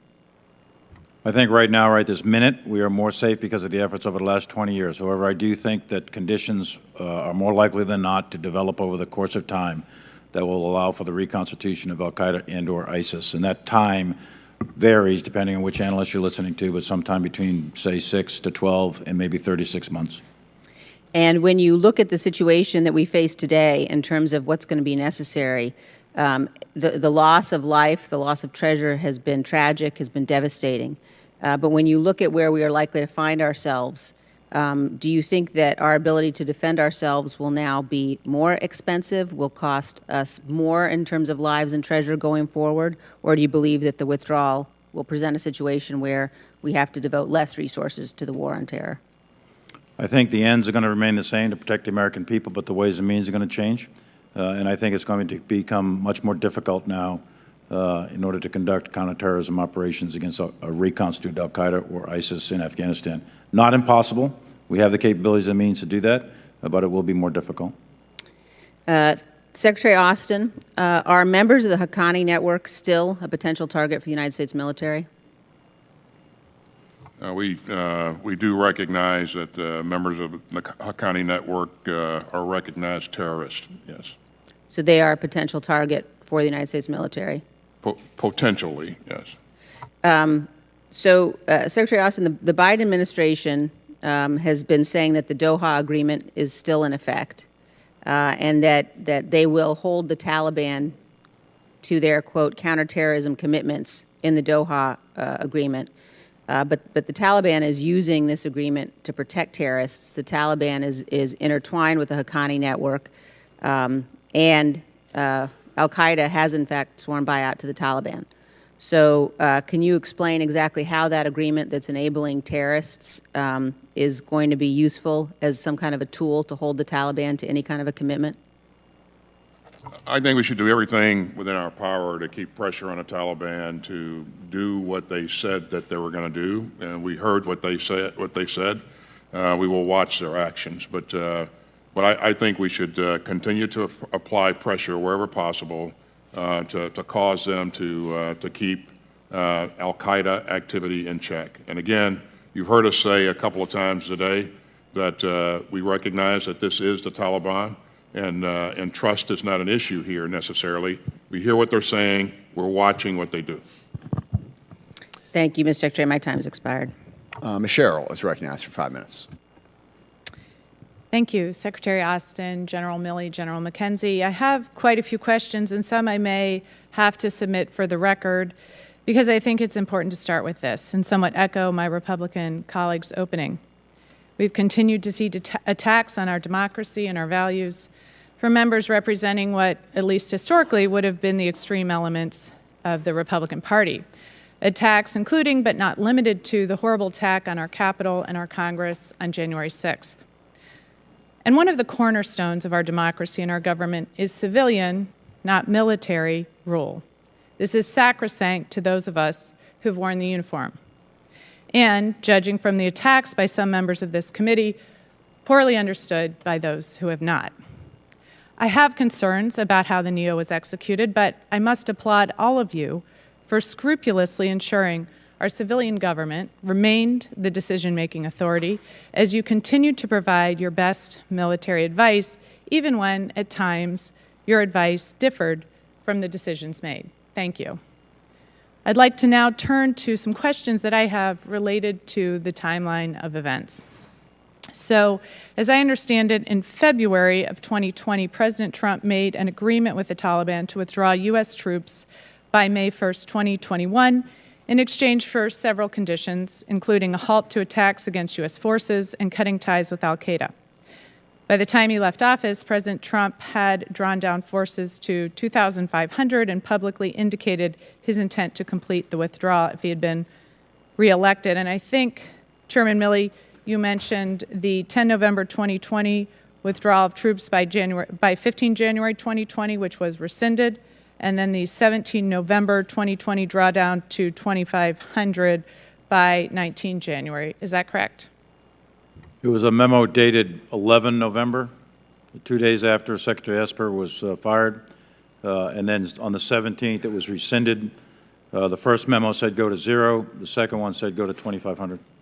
Thank you. And so were you consulted on the decisions to open negotiations solely with the Taliban to the exclusion of the Afghan government, General? Very, very late in the game, like days before the signing. And General Milley, were there concrete plans for withdrawal from the previous administration that were shared and developed with military leadership? Well, we were 12,600 on the day that the Doha agreement, 12,600 U.S. military in Afghanistan, when the Doha agreement was signed. Part of that agreement was to go to 8,500 within, I think it was 135 days. I'd have to go back to the agreement and look at it. And then it was to bring down all the U.S. military, NATO, contractors, close all the bases by 1 May. So it was an agreement signed by our government. We dutifully executed a deliberate drawdown over time from February of 20 all the way through based on a set of milestones. So we did withdraw, and we had a plan to withdraw. Did any of those plans include plans to evacuate civilian American personnel, citizens, and SIV holders? Yes, General McKenzie and CENTCOM did develop NEO plans, but not like the large SIV holders and lots of American citizens. It was primarily the embassy and their personnel. But I'd defer to Frank McKenzie to talk about the details of the NEO plans at that time. General McKenzie. So we hold a NEO plan for every country in the Central Command region. So yes, we had a plan to bring out mainly American citizens and people associated with the embassy. Planning later began to encompass the larger population, the at-risk Afghan population, the SIV population. But initially, like every other plan, it's centered on American citizens and their families. And when you say the planning later grew to include that, what is the time frame for when you began to include SIV? No later than the early spring of this year. So under this administration? Yes, yes. And General Milley, in your testimony to the SASC yesterday, you testified that the Trump administration's plans had not been developed via a robust interagency process. How closely were you and other senior military leaders consulted on President Trump's plans as they were developed? I wasn't consulted on the 11 November order that I received. That's why I went over to the White House with Acting Secretary Miller and the White House Chief of Staff Kash Patel to discuss that order. So I wasn't consulted on it. Thank you, and my time's expired. I'll submit the rest of my questions for the record. Thank you. Mr. Waltz is recognized. Yeah, thank you, Mr. Chairman. And here's where I think we're really talking past each other. This war is not done. It's not over. This is a war against Islamic extremism. It's a war against an ideology. And just as it took decades, not 20 years, not 30 years, many more, to defeat the idea of communism, to defeat the idea of fascism, it's going to take decades to defeat the idea of Islamic extremism. General McKenzie, you testified yesterday, Al-Qaeda is still at war with us. Do you stand by that statement? Absolutely, Representative. DNI Haynes, Biden's Director of National Intelligence, briefed the Congress that Al-Qaeda fully intends to attack the West again if given the chance. The head of Al-Qaeda, Osama bin Laden's former deputy, has pledged allegiance to the head of the Taliban. Except now they have an entire state to work with, an army, an air force, a functioning international airport, and I think if things continue on the path they are, possibly billions in international currency reserves. So, Mr. Chairman, respectfully, we're not done with this war. I would have thought we would have learned the lesson from Iraq. I would have thought, Mr. Secretary, you would learn the lesson from Iraq.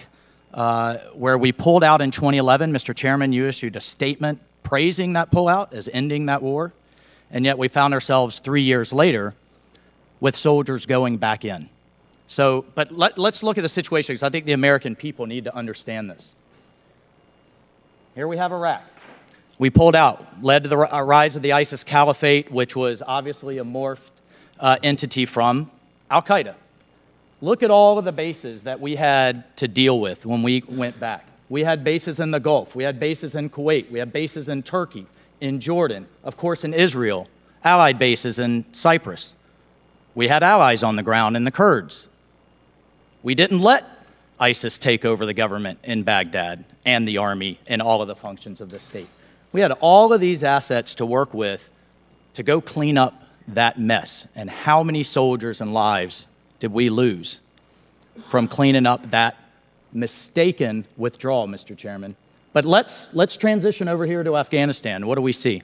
Do we have, General McKenzie, do we have a single base in Afghanistan now? We have no base in Afghanistan. Do we have a base in any country neighboring Afghanistan?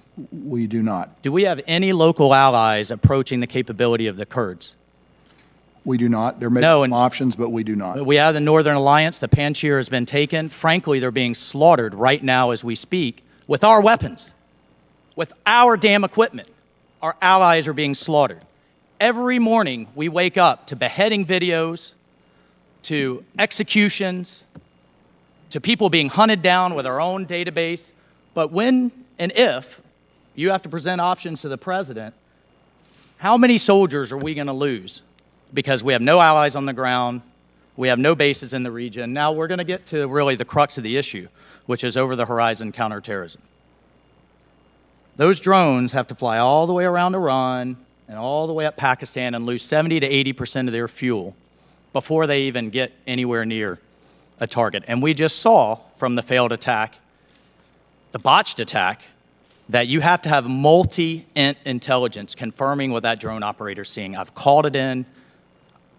And I know that drone operator would have appreciated somebody on the ground saying, no, that's a civilian, don't pull that trigger. So I appreciate your candor in saying how difficult this is going to be, but the President of the United States is selling this country a fiction that we can do over here with nothing, what we're doing over here with neighboring base access, with allies on the ground, and with ocean access. That is a fiction that I think you all need to own, and we need to be honest with the American people. I am just livid at the fact of the future Americans that are going to have to go back to clean up this mess. We are watching this horror movie that Representative Slotkin experienced, that we all experienced after Iraq. The president continues to say, well, we can do what we do in Somalia. We can do what we do in Syria. Mr. Secretary, you just briefed about a strike in Syria. We have a lot more capability there. One more question. Do we have any evidence, intelligence or otherwise, of Pakistani troops on the ground? Intelligence officers, air support, or any troops on the ground assisting the Taliban, or command and control assisting the Taliban offensive? I'd prefer to answer that question in closed session. I'll take that as a yes. And Mr.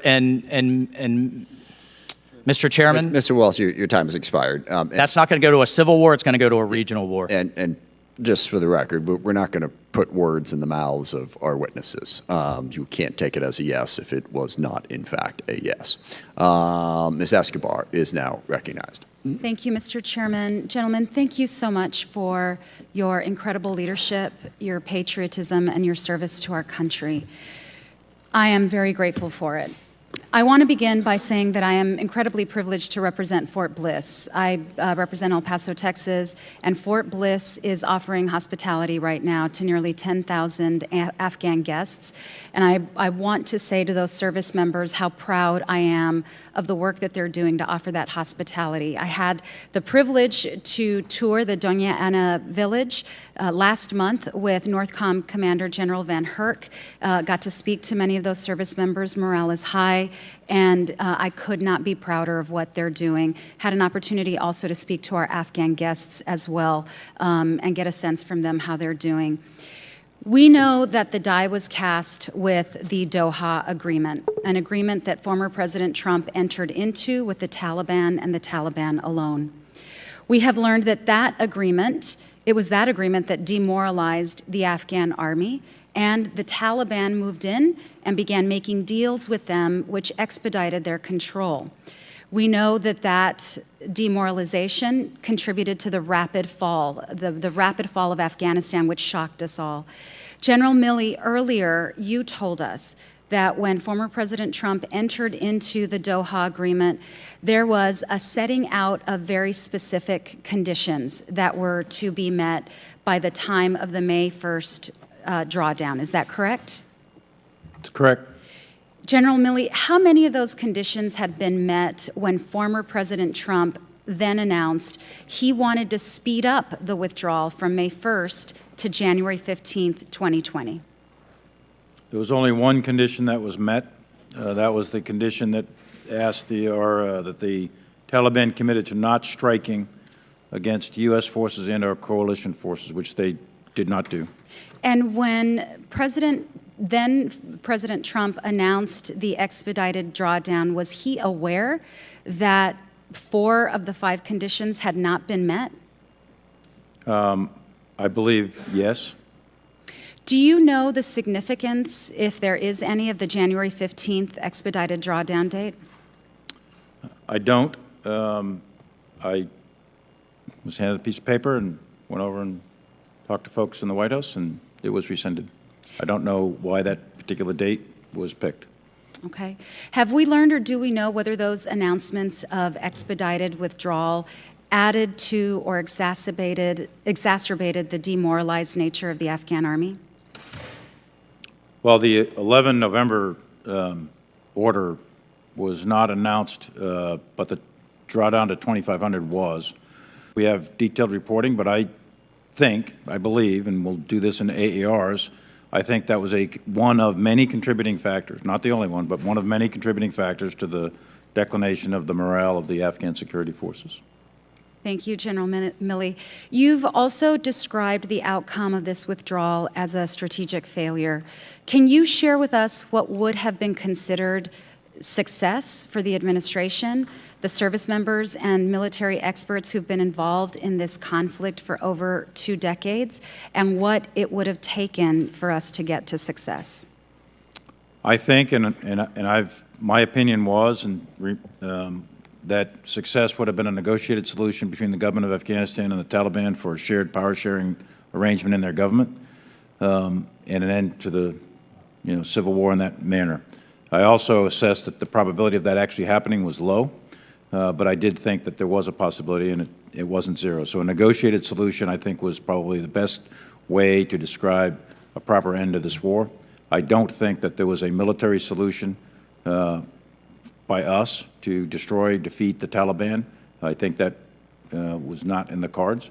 And I didn't think at the time that if we sustained a level of effort in Afghanistan with our military, 2,500 or 3,500 in those ranges, I didn't think the Taliban could defeat the Afghan security forces. That was my assessments at the time, and I thought success meant a negotiated settlement between the government and the Taliban and have a power-sharing arrangement to end the war. Thank you, General Milley. I have about 15 seconds. Secretary Austin, has the U.S. military and Department of Defense begun to reimagine any of our existing involvements abroad to better assess risk of a fallout such as this one? Yeah, we continue to take a look at ourselves across the board and how we're... And the gentlelady's time has expired, so that'll have to be taken for the record. Mr. Johnson is recognized. Thank you, Mr. Chairman. There's been a dispute here today about the actual words that were shared in the ABC News George Stephanopoulos interview with the President. We took the liberty of getting the full transcript. I'm going to read you the relevant excerpt and ask you a question. And, Mr. Chairman, I ask unanimous consent to enter the transcript into the record. Without objection, so ordered. So Stephanopoulos asked this, quote, "But your military advisors warned against withdrawing on this timeline. They wanted you to keep about 2,500 troops." Biden, "No, they didn't. It was split. That wasn't true. That wasn't true."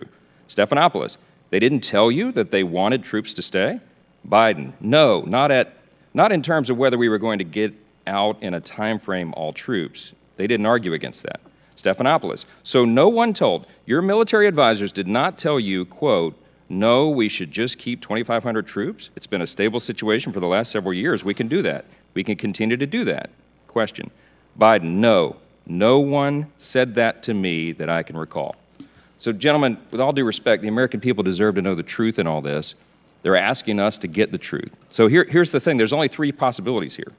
Either the President lied to the American people, or he legitimately cannot remember the counsel of his top military advisors in winding down the longest war in American history, or you have not been fully accurate under oath. General McKenzie, I'll ask you, which is it? I'm going to be very direct. I cannot share advice I give the President, and I will not do that. I will also tell you, though, that it's been my consistent position throughout this hearing and the hearing yesterday that I believe the appropriate level of our forces in Afghanistan should have been 2,500. I think we can take that to mean that you gave him that advice. Let me ask. Sir, I would not take it to mean anything other than the words. Fair enough. Secretary Austin, what is it? What are we to believe by seeing all this? Well, first of all, you heard me say earlier, Congressman, that I support the President's decision. You also heard me say that I don't view this choice as a no-cost, no-risk choice.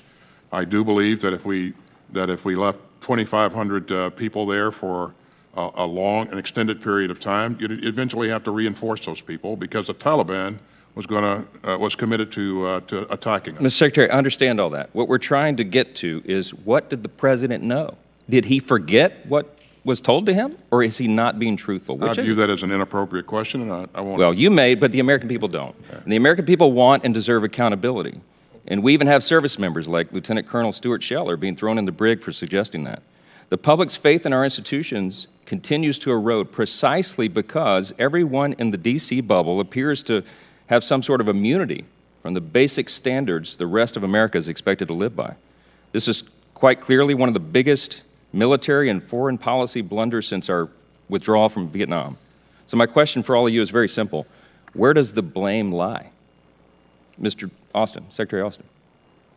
Well, first of all, I am responsible for everything that happens that DOD does, and it does a lot. I remain focused on defending this country, and that's going to be my focus for the foreseeable future. Secondly, I would remind you that we just evacuated 124,000 people. I appreciate that you think that was a big success, evacuation, but the blame for the disastrous withdrawal that everyone agrees was a disaster, who's to blame for that? I'll let the silence speak for itself. General Milley, you said earlier this month that it's possible that we would work with the Taliban to conduct strikes against ISIS-K in Afghanistan, presumably referencing our over-the-horizon capabilities. But today you testified, you said, quote, the Taliban remains a terrorist organization with ties to al-Qaeda. So are you now suggesting that the United States form some sort of strategic partnership with a terrorist organization? No, absolutely not. I'm not suggesting that at all. Could I go to your first question, though? Please.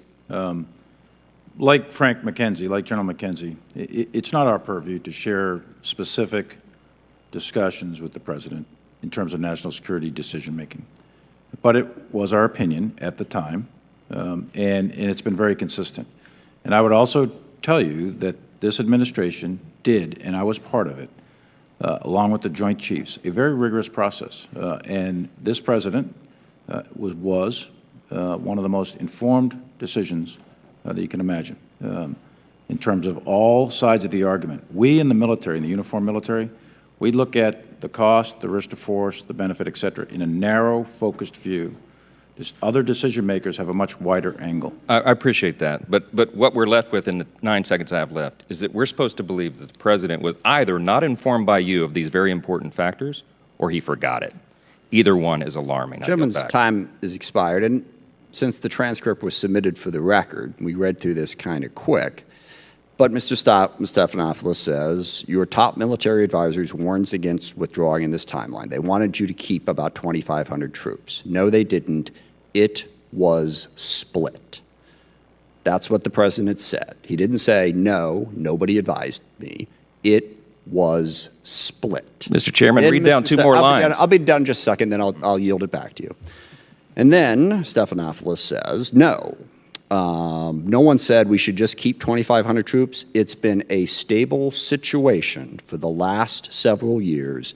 We can do that. We can continue to do that. No, no one said that to me that I can recall. No one said it's been a stable situation for the last several years. We can do that. We can continue to do that. Those are the words on the transcript that was just submitted. I'll leave it to other people to interpret that, but those are the actual words. And yes, I will yield, Mr. Johnson, if you can do it quickly. Sorry, I want to get to some other people, but I should give you the chance. Go ahead. I'll do it very quickly, Mr. Chairman. I appreciate that. I mean, you just read it at face value. Stephanopoulos says, so no one told you, your military advisors did not tell you, no, we should just keep 2,500 troops. It's been a stable situation for the last several years. We can do that. We can continue to do that. Biden says no. No one said that to me that I can read recall. Quickly through the it's been a stable situation part, but that's kind of the important part. Okay. Well, look, it's open to individual interpretation. I think we've both made our point. All right. I think the American people would use common sense, and it's alarming, whatever it is. I yield back. Ms. Lauria, you are recognized. Well, thank you. And I would like to start, General Milley, by associating myself with the remarks that Ms. Cheney made at the beginning of her questions and focus on the time frame immediately following the 2020 election. On November 9th, 2020, Secretary of Defense Mark Esper was replaced by Acting Secretary of Defense Christopher Miller. And additionally, other key leadership positions at DoD were abruptly filled with new people. General Milley, did this rapid replacement of top senior officials at the Department of Defense in the final days of the administration give you concern regarding the transition of the administration? We in the military trained for leadership replacement from the time we were a second lieutenant, Fallout 1 drills sort of thing. And it is clearly in the prerogative of any president to replace any cabinet member or any appointee at all at any point in time. So that's how I would answer that. We're prepared to execute at a moment's notice if someone is relieved. And General Milley, did you have any concerns at the time that involved the potential misuse of the military for political reasons? I was determined to make sure that the U.S. military is properly employed, and I would render my advice to ensure that the U.S. military is employed not for political use. Well, thank you. And it's been referenced a few times during the hearing today that you did cooperate with several authors for specific books. And it seems as though your choice to do that was that you wanted to get the story straight, the facts out there about different things that transpired during this time frame. And you acknowledged today that you frequently speak to reporters, and also yesterday in comments to senators that you sometimes do that anonymously. I think that we would all like full transparency and full understanding of the facts surrounding this time frame. And as you know, I'm a member of the Select Committee to investigate the events surrounding January 6th. So I can speak for the committee to say that we'll be very interested to have the same level of information and be able to speak to you in the future about those topics. And I'll shift now to another topic of discussion. And if I could ask my colleagues to please respect my time. So General Milley, you've spent half of your career fighting a war in Afghanistan, roughly. And when did you personally know that the war was lost? Well, I think if you go back to 5, 6 years ago, I knew it was stalemated. Lost is a different word, but I believed it was stalemated, and I believed 5 or 6 years ago that it was unwinnable through U.S. military means for several reasons. There's a sanctuary in Pakistan that was not going to be destroyed or defeated, and that insurgencies are highly political wars to begin with. And what was important to win is to have an indigenous government that was seen as legitimate in the eyes of the people, along with a military, their police and army that could adequately deal with that situation. But I knew years ago that it was stalemated, said that repeatedly, internal and external, and that winning would be defined as a negotiated solution, as most insurgencies are historically. They result in a negotiated solution between the insurgent and the regime. And I thought that was the best way that this could handle. I didn't think there was a military solution. So it's interesting to me that you used the word winning. Did you think that winning was possible, or did you think that a stalemate or a status quo was really the only ultimate outcome that we could hope for in this situation? I think, as I recall, President Bush at the very beginning of this thing 20 years ago said winning would look a lot different in this war, or words to that effect. And I think he was right then, and I think that a negotiated solution was the best way of approaching a quote-unquote win. I think that would have been in the best interest of the United States, and it would have been in the best interest of the region and the Afghan people, was a negotiated solution between the Taliban, the insurgents, and the government. Well, thank you. And I saw Secretary Austin nodding. I know there's very little time left. Did you want to add something briefly? Yeah, you heard me say at the very top that that my hope was that we could reach a negotiated settlement. A stalemate would actually provide the opportunity to do that for both sides to negotiate in earnest if neither thought that they were going to win. And again, we just never reached that point because the Taliban had advantages coming into this because we weren't striking them. We released prisoners. The gentlelady's time has expired. I appreciate it. A couple quick announcements. So there is a vote on. We have a hard stop at 2. We're going to stop at 2. I am going to go vote. Ms. Loria, if you could take the chair for just a moment. I will come back as quickly as I can and then free you of that obligation. But it's my intention to roll through that. So members, vote accordingly, be here. I think we have Ms. Jacobs, who is up next on our side, so we have a couple of people to get us through that. But that's what we're going to do, and Ms. Bice is recognized for 5 minutes, and I'll be right back. Thank you, Mr. Chairman, and I want to thank the witnesses for being with us today. Over the last few weeks, I have heard an outpouring of concern and frustration from my constituents, veterans and military families, chief among them, who have expressed their outrage at the disastrous withdrawal and the abandonment of our Afghan allies and even American citizens. I, too, am deeply outraged and have been equally stunned by the lack of leadership shown by President Biden throughout all of this. The American people deserve to have a full accounting of the president's decision-making processes and what ultimately led to the disastrous outcome. Gentlemen, this is not about whether or not we should have left or not. This is about how we left. We may not get all the answers, but the public deserves, in today's hearing, to know the facts surrounding this. My first question, two-part, regarding Bagram Air Base. During the Senate testimony yesterday, General Austin, you said the choice to abandon Bagram was made carefully based on the mission to protect the embassy. What aspect of security at HKIA made it more secure than Bagram? And following that, you mentioned in your opening statement Bagram had little strategic value. If you could elaborate on both of those, please.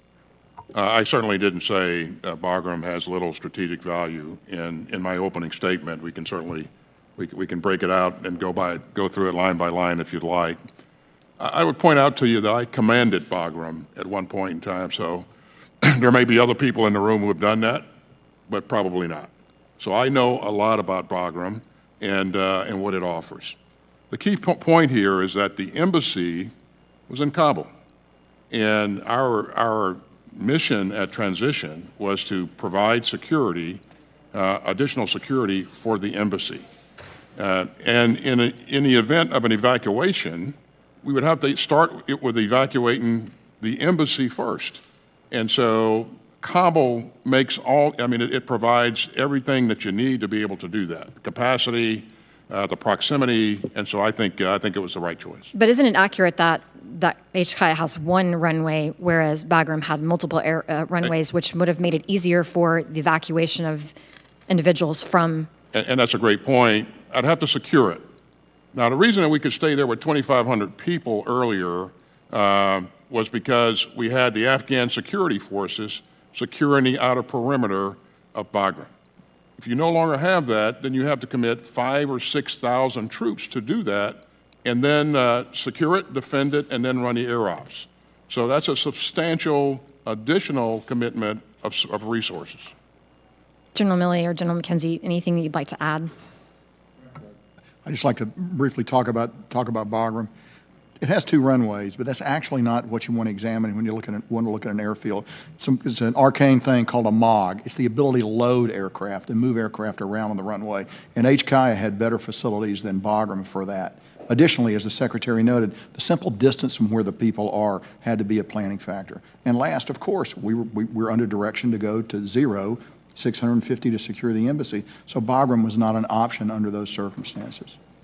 Thank you. I would add, if I could, if you have the assumption that there's no Afghan army, there's 73 towers at Bagram as a minimum. There's 3 big gates. You have to have a quick reaction force. You're going to have to patrol out to rocket range.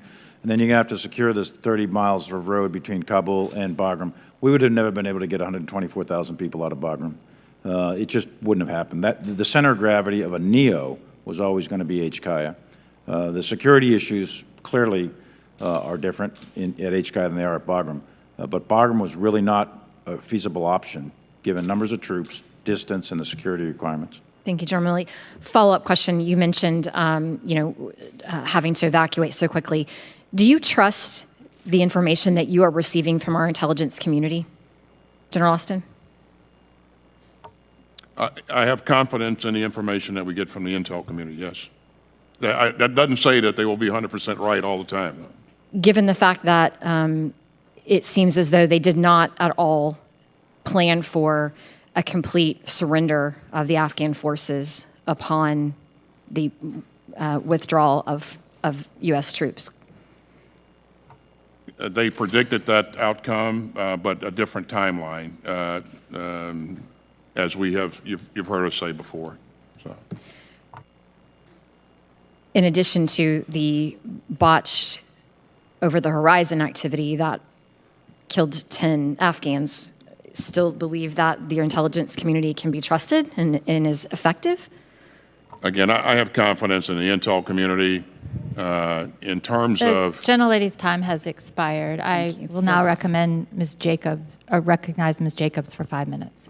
Thank you, Madam Chair, and thank you all for being here. I'd like to follow up on the questions regarding the August 29th drone strike that killed Zamari Ahmadi, a worker for a Southern California-based aid group, and 9 of his family members, including 7 children. And General McKenzie, you called the strike a tragic mistake, and I think we can all agree with that characterization. This is an open hearing, so I'm not going to ask about the specific intelligence that led to the strike. But General Milley, you said even after the truth was revealed that there was a reasonable certainty that the target was valid. So I would like to know, do you have that same level of confidence in the intelligence that you have had for similar strikes carried out under DOD's authority? Yes, I do. I mean, intelligence is not perfect. The intel, as Representative Johnson just said, or Vice just said, It's never perfect. We're not going to get perfection in the world of intelligence. They speak in terms of probabilistic language, what is more likely than not, and I believe that we have good reason to have confidence in our intelligence systems. They're not perfect, but we have good reason to have confidence in them, and I think that's been expressed over time in the accuracy and precision of these strikes. I understand. This one strike was bad. It was tragic. It was horrible. Yes. But that is not to say that the intelligence system as a whole is wrong. Okay. But given that we've actually had multiple of these mistakes that we already know about, including the AC-130 gunship attack in 2015 that destroyed an MSF hospital and killed 42 civilians, what assurances can you give us and the American people that our drone program has adequate safeguards? And Secretary Austin, you said that the department has endeavored to learn from this latest mistake. What have you learned? Thanks. Again, I would just remind you that I have directed a review of this operation, and so I won't make any comments on specifics here because that review is ongoing.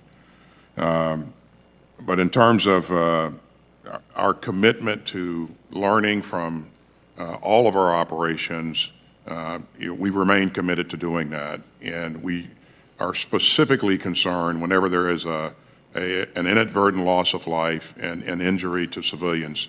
And so we take that very seriously, and we hold ourselves accountable for that. So. Well, great. And we in this committee will be looking forward to seeing the results of that review and also having accountability.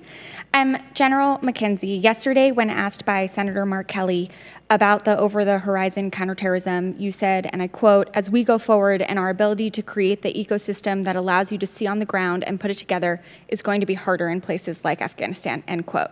I know many of my colleagues have already asked about what this means for our ability to counter groups like ISIS-K. I have a different question. What does that mean for our ability to prevent civilian casualties so that we don't see another drone strike like the one that took place in Kabul?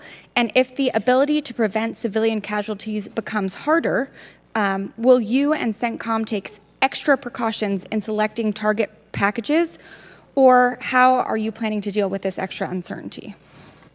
Representative, thank you for the question. The strike that was undertaken in Kabul on the 29th was a self-defense strike. It was taken because we believe there was an imminent attack developing against our forces at HKIA. So that's very different than the type of strike we would undertake in an over-the-horizon scenario.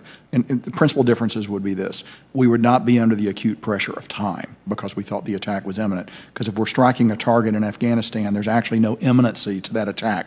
You know, we're talking weeks and maybe months rather than hours or minutes. So you have opportunity to develop pattern of life. You have the opportunity to apply all the other disciplines of intelligence that can help us, whether that's signal, image, human intelligence, and we would work hard to try to reconstitute that to a degree, and I'll talk more about that in a future classified session with you. But it would be wrong to believe that the strike in Kabul, which I've acknowledged went badly wrong, is the prototype that we would employ for past or future over-the-horizon strikes. Well, thank you. I will look forward to working with you all to make sure that we do that well, and I will note your comments on imminence next time we have questions about war powers with some of these strikes. But with that, I will yield back. Thank you, and Mr. Jackson is recognized for 5 minutes. Thank you, Madam Chair. Thank you, Secretary Austin, General McKenzie, General Milley, for being here today. It's a very important hearing that we're having here. I appreciate the committee's urgency in making this happen. While there was bipartisan support for withdrawal from Afghanistan, there were differences in opinion on how that should have been conducted. Something we should all be able to agree on is that the withdrawal should have been conditions-based and there should not have been any political motivation involved in this decision, which I don't think was the actual case. But, General Milley, I'd like to ask you, how often were you in contact with your Chinese counterpart discussing our evacuation efforts in Afghanistan? Zero. Okay. And I agree with you, conditions-based. General Milley, on August 18th, you were quoted as saying, "The time frame of a rapid collapse was widely estimated and ranged from weeks to months, and even years following our departure. There was nothing that I or anyone else saw that indicated a collapse of this Army and this government in 11 days. Between the 18th and the 21st of June, in just 4 days, 21 districts in 9 provinces fell to the Taliban, and the Afghan security forces quickly surrendered and abandoned their post. This was an obvious beginning to the end of the Afghan army and to the Taliban takeover. General Milley, what were you doing during this time frame? Before you answer that question, let me tell you, you were just 2 days prior to when these provinces fell, you were here in our committee on June 23rd. You sat before this committee and you listed some of your concerns that we talked in depth about. One was defending critical race theory in the military, telling us you want to understand white rage, telling us how offended you were to be labeled as woke, and worrying about what caused American civilians to enter the Capitol on January 6th. I submit to you that perhaps we would not have had 13 service members and hundreds of Afghans killed, 18 service members wounded, and countless U.S. citizens abandoned and left as Taliban hostages if you had been more focused on your duty to this country instead of defending and pandering to the Biden administration's woke social experiment with the United States military, doing book interviews, and colluding with Chinese military officials. Yesterday, Senator Cotton asked you why you haven't resigned, and you said you were not going to resign just because the president didn't take your advice. Well, I submit to you, sir, that you should resign because of your dereliction of duty to this country and your inability to do your job and protect this country. It has become abundantly clear that the American people have completely lost confidence in your ability to do your job. General Milley, will you now resign? I serve at the pleasure of the President, Mr. Jackson. I yield back my time. Thank you. And just for the record, on that date in question, what Chairman Milley was doing is he was appearing before this committee at our request and answering the questions that we asked him. And I appreciate his willingness and the willingness of all the leadership to appear before us. That is an incredibly important part of their job, and I don't want to leave any of you with the impression that we don't want you to do it. Just because of questions like that. Mr. Cayley is recognized for 5 minutes. Mahalo, Mr. Chairman. Aloha, Secretary Austin, Chairman Milley, General McKenzie. Mahalo for your testimony and taking the time to be here today. As someone who has also worn a uniform, still wears a uniform, I'm very appreciative of your service.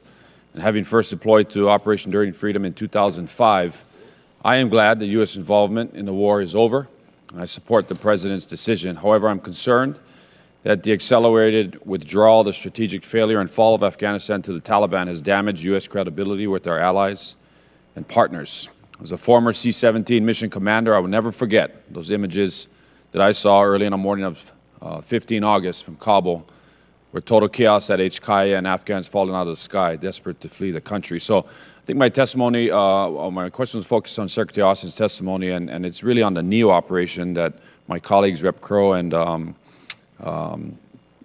had referred to. And so, Secretary Austin, in your testimony, you stated that military planners had crafted a number of evacuation scenarios. In mid-May, you had ordered CENTCOM to make preparations for a potential NEO, and that on the 10th of August, there was another NEO tabletop. When did the State Department actually call for the NEO? I believe it was on the 14th, Congressman. Okay. 14th of August. On the 14th of August, the State Department called for the NEO.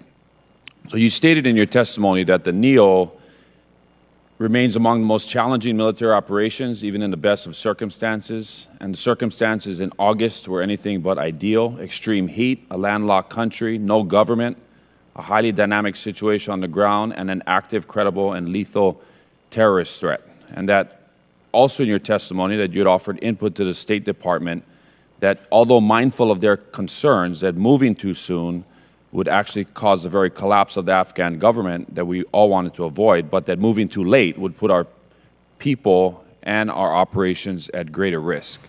And so what I'm trying to figure out is, you know, despite the President's decision to order the withdrawal on April 14th and that the troop presence will go to zero, on May 1st the withdrawal began. You know, by May and June of 2021, the Taliban had captured a quarter of the country. Representative Crow identified on June 11th, there was a NEO tabletop that was done. On August 6th, the Taliban captured the first capital.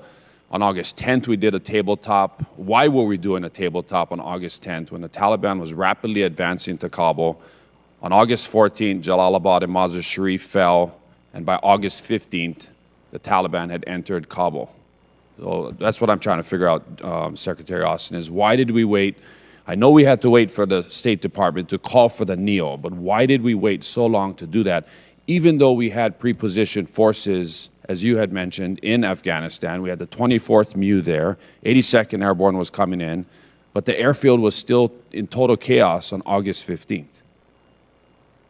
Yeah, so I think what changed the equation here, we anticipated that just based upon a disposition of forces that were kind of centered around the population centers, that the Afghans would, in fact, put up, more significant resistance. And so we anticipated that that fighting would be a bit more intense. As they approached Ghazni, we didn't see the fight that we thought we'd see, and that was a trigger for us to begin to move some things very quickly. And then even as they moved north of Ghazni, we expected that as they approached Kabul, that again, those forces that were there would fight more. And there was a government in place still at the time. But with the government collapsing and leaving, and that precipitated the evaporation of the security forces, and that really panicked the people. And so what you saw on that first day was a result of that panic. Should the NEO operation have commenced sooner than April 14th? I certainly think it could have. Yeah, again, we had the elements to begin to operate a bit sooner. But again, that's a State Department call, and totally understand. We provide our input, and it's based upon a lot of things. And this is not throwing my State Department colleagues under the bus. It's a very dynamic and challenging situation. General McKenzie, you stated that primarily our NEO planning included AMSITs and embassy personnel. When did the NEO planning begin to include Afghans and civs?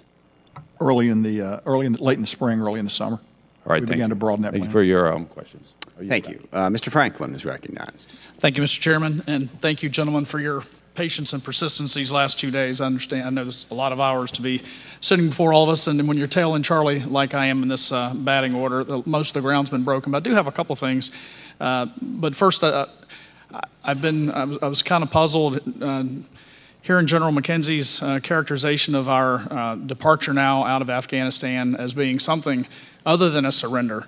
It doesn't feel that way to me. It certainly doesn't feel that way to the American public. And 20 years ago, exactly, I was sitting in Bahrain. We were planning the initial strikes into Afghanistan, and at that time, our marching orders were to defeat Al-Qaeda and to ensure that Afghanistan would no longer be a safe haven for terrorists. And now, fast forward 20 years, those conditions, while, General Milley, you said within maybe 6 to 36 months, the country will be ripe again, potentially to be launching strikes like that or targeting against us.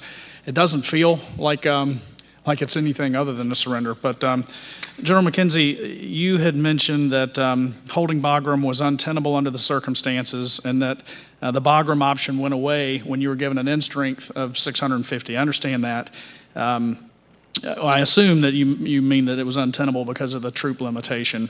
But if you had not been limited, would your professional military advice been to relinquish Bagram? So at a troop level of 2,500, we would have held Bagram, and that would have been my recommendation. That was my position.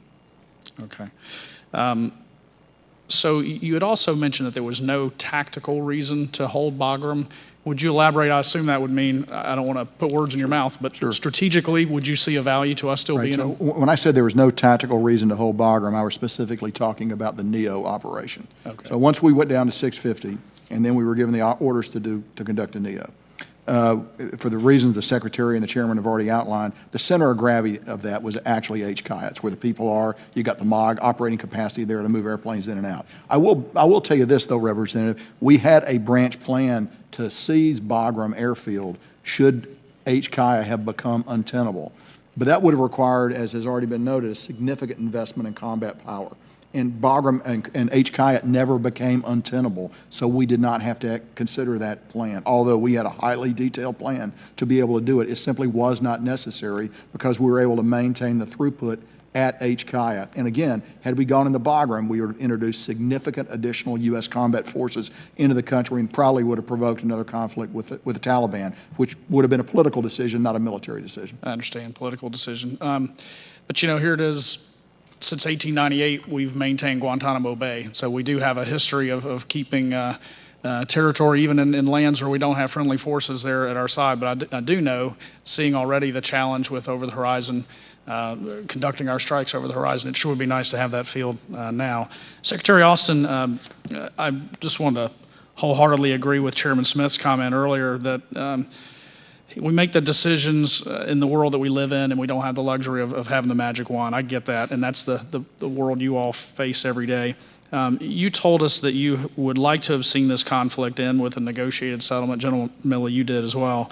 I know there's been a lot of talk about whether President Trump should have been negotiating with the Taliban or not, and that's a different conversation for another day. But those terms that were agreed to were not really complied with by the Taliban. And here it is, you know, we know that, General Milley, in your testimony, 7 of the 8 conditions that were given to the Taliban were broken. In light of that failure, Secretary Austin, do you think it was wise for us to continue with the timeline, or do we feel compelled? Because I constantly hear the administration pushing back, saying, oh, we had no choice, our hands were tied. The Trump administration tied our hands to this timeline. But the Taliban didn't comply with their end of the deal, and now we're kind of stuck in a bad situation. Do you feel that we should have pushed a timeline, not necessarily to stay in Afghanistan? I get it. I think that there's a time for us to start negotiating an exit there, but in light of how disastrous the hasty withdrawal turned out to be, we could have used more time to get those folks out. Well, quite frankly, because of the fact that, for a year we weren't striking the Taliban, they were increasing in combat power. We released 5,000 prisoners, which kind of regenerated combat power for them.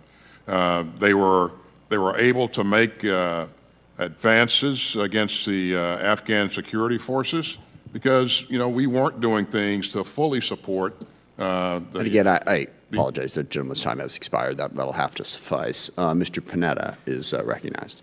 Thank you. I appreciate this hearing, Mr. Chair, and good afternoon. And thank you, gentlemen. Thank you for being here. Thank you for your service, not just in Operation Enduring Freedom, but throughout your career's service to our great nation. As an American, as a veteran of OEF, I want to thank you for continuing to remind the American public not to reduce the service of 800,000 men and women who served in Afghanistan down to a 2-week chaotic withdrawal, not to reduce the sacrifice of the 2,461 men and women down to a single photo of a C-17 on the Kabul tarmac. But as you know, and as an American, as a veteran, and as a representative, it is my duty to ask questions. And let me tell you, my constituents are asking a lot of questions. And I think the problem with the withdrawal is that it's left more questions than answers. With the withdrawal, we ended our involvement with the war in Afghanistan, but we still have the war on terror. We withdrew our troops, but will we have to go in? Yes, we evacuated 122,000, and you should be proud of that, but what about the others who remain? And on that note, I just want you to think about the definition of success shouldn't be based on how many people you got out, but how many people we left behind. And so what I'm hearing is a lot of frustration from my constituents who have family members there in Afghanistan who literally have nobody to turn to get out when it comes to on the ground. They're devastated by the deaths of the 12 Marines and the 1 sailor. And yes, I got to be frank, they're a little humiliated seeing the Taliban drive around, screw around with American equipment. And this is hyperbole, but I do think it sums it up pretty good, that I heard this quote about this frustration, and it says, something's not right when the Taliban can get American-made ammunition easier than Americans can. And 4, I do believe that we are dumbfounded that this government, the Afghan government, absolutely disappeared, and hundreds of thousands of well-equipped Afghan troops shed their uniforms, dropped their weapons, and ran. I do believe, though, that the underlying foundation for the reason for why this government crumbled and why those troops fled is corruption. We basically supported a Potemkin village, and when we left, it fell. And it basically set up a system, as we saw throughout the 20 years there, from birth certificates to death certificates. It was all about bribes. And what we were left with when we were about to leave was a state that had grown so corrupt that governors were cutting deals with jihadists to switch sides. Inflation was rampant because we were the money we handed out. And it left ghost soldiers, basically absentees listed on the payroll so commanders could steal the salaries. Very similar to what happened in Vietnam. And you're seeing a lot of similarities presented to that case. And there are a lot of studies, obviously, after Vietnam where it said corruption was a fundamental ill that was largely responsible for the ultimate collapse. So my question to you is, do you believe that corruption was the fundamental ill that was largely responsible for the collapse of the Afghan government? If so, elaborate. If not, what would you consider the fundamental ill for the quick collapse of that government? Thank you. I certainly agree that corruption played a major role in the collapse of the government and the security forces. I also believe that weak leadership added to that, the fact that President Ghani frequently, without any apparent reason, changed out his commanders, which degraded the confidence of the troops in their leadership. So I think and then I believe also that the Doha Agreement had a significant negative effect on the morale of the military, and so I think there's a combination of a number of things that came together to create these effects. But I certainly agree that corruption was central to this issue. General? Absolutely, and I'd even take it one level higher. I think it's about the legitimacy of the government in the eyes of the people, in the eyes of its military. And I think that corruption is one of the contributing factors to delegitimize. It's my observation that, again, I have to gather all the facts, but I think at the village level, the government of Afghanistan was looked at as parasitic as opposed to supportive, with the exception possibly of the Afghan army itself. But the government, the local officials, the police forces, et cetera, were clearly delegitimized in the eyes of the people, and that, I think, was a major contributing factor to the dissolution of the government and the army and the collapse of the whole thing in a very, very rapid period of time. Thank you again. I yield back my time. Thank you, Mr. Chairman. Thank you. Okay, we've got quickly, we're going to do Mr. Fallon, then Mr. Horsford, and then we are going to be done. Mr. Fallon, you are recognized. Thank you, Mr. Chair. During this hearing, the virtue of courage was used to describe the current president, and I think that's misplaced. I think the virtue of courage should be attributed to the 2,461 troops that we lost, that gave everything, the 20,698 that were maimed and injured and wounded, and the 800,000 that served. I'm a little perplexed, and thank you for being here. I wanted to clear something up. During the testimony, General McKenzie, you were asked when you knew that the drone strike on August 29th had gone tragically wrong, and correct me, just yes or no, you said about 5 or 6 hours later you learned that. Is that correct? That's when we learned that civilians had been killed. Okay, and so it went wrong. No, I did not say that. Okay. I said that's when we learned that civilians had been killed. We still Would you have know if we had considered that 5 or 6 hours later a righteous strike? We took that strike based on the belief that the vehicle was going to be used in an attack against us. So we knew that people that should have been killed were killed 5 or 6 hours after, yes? We knew that that probably people that were not involved in an attack. All right, thank you. Took us a little longer to learn the rest of the story. Agreed. Secretary Austin, same. You learned about 5 or 6 hours after that people that should have been killed were killed. Well, I learned from General McKenzie's reporting that there was collateral damage. Okay, And thank you. whenever that happens, we investigate. Okay. And then General Milley, on September 1st, 3 days later, you described it as a righteous strike. People that were not supposed to be killed were killed, and you described it as a righteous strike. Yeah, if you go back and look at the full quote, what I said was we followed the procedures. I had every reason to believe that that we followed our procedures at that point in time. We knew that there were civilians killed. We knew there were non-combatants, and there was collateral damage. Yes, you said were others killed? Yes. Yes. Who were they? We don't know. We're trying to sort through all that. Right. But That's it's exactly a righteous what I said, strike. and that's right. And So because I believed kill people we shouldn't have. It was a righteous strike. I believe that the target that we were aiming and at. I believe the target we were aiming at was okay. dead. I have 3 more minutes. Thank you. Now, General Milley, you served under both President Trump and Biden. Correct. Okay. I've spoken with former Secretary of State Pompeo, had a very extensive conversation with former National Director of Intelligence John Ratcliffe. And what was the general sentiment of senior advisors? If conditions weren't met, what would happen in Afghanistan? How long the Afghan army and government would last? Do you recall that? I would imagine you were sitting in on those meetings. I'm not sure I'm understanding the question. If conditions are not met, the conditions aren't met and we withdraw, how long is the Afghan government going to last? Back then, I'm not going to speak for them. I'll speak for myself. Yeah, please do, because I know what they told me. I'm on record having said that if we go to zero, that there's a high probability of the government and the Afghan army collapsing. In terms of time, I put that at between 1 and 3 years at the time I wrote this stuff back in a year ago in the fall of 2020. So that's interesting that you say that, because when I talked to both Mr. Pompeo and Mr. Ratcliffe, they told me that there was unanimity. Even President Trump said if conditions are not met, that the Afghan army and government would collapse within weeks, and the longest they heard maybe a month or two is what they gave me. Because I was just surprised that, because Secretary Austin said in his remarks today that the fact that the Afghan army, we and our partners trained, simply melted away in many cases was a shock. John Ratcliffe told me he told his successor that they were going to collapse instantaneously if those conditions weren't met. They were going to evaporate.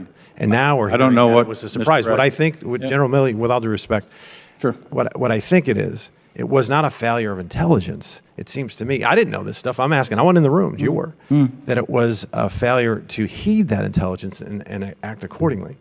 I can show you the intelligence reports that were produced under Mr. Ratcliffe. Thank you, and I appreciate that. I have 50 seconds left, so I appreciate that. Thank you. All right, so we got 5,000 bad guys in Bagram and jail at Bagram, right? Am I right, General McKenzie? And then we go down to 650. We can't hold it, so we split. Around July 1st, I think we left. 12th. July 12th, and it fell August 15th, correct? And they got out then? 16th. Right around August 16th, and then we have an attack on our troops a couple weeks later. Can any of you guarantee the American people that of those 5,000 bad guy scumbags, none of them were directly responsible for killing our troops? No, I cannot. I cannot guarantee that, no. Okay. Thank you, Mr. Chairman. I yield back my time. Thank you. Mr. Horsford is recommended. Thank you, Mr. Chairman, and thank you, Mr. Secretary, and to the generals. I'll be brief. I have several questions and appreciate your concise response. General McKenzie, on August 30th, you told the media that while you maintain the ability to bring American citizens and civilians out until immediately before the departure of the final flight, no civilians were on those aircraft, and that mission ended approximately 12 hours before the exit. So to clarify, when did the last American citizen successfully pass through Taliban perimeter into HKIA gate? That's a very specific question. I'll have to come back to you on the record, but I will come back to you.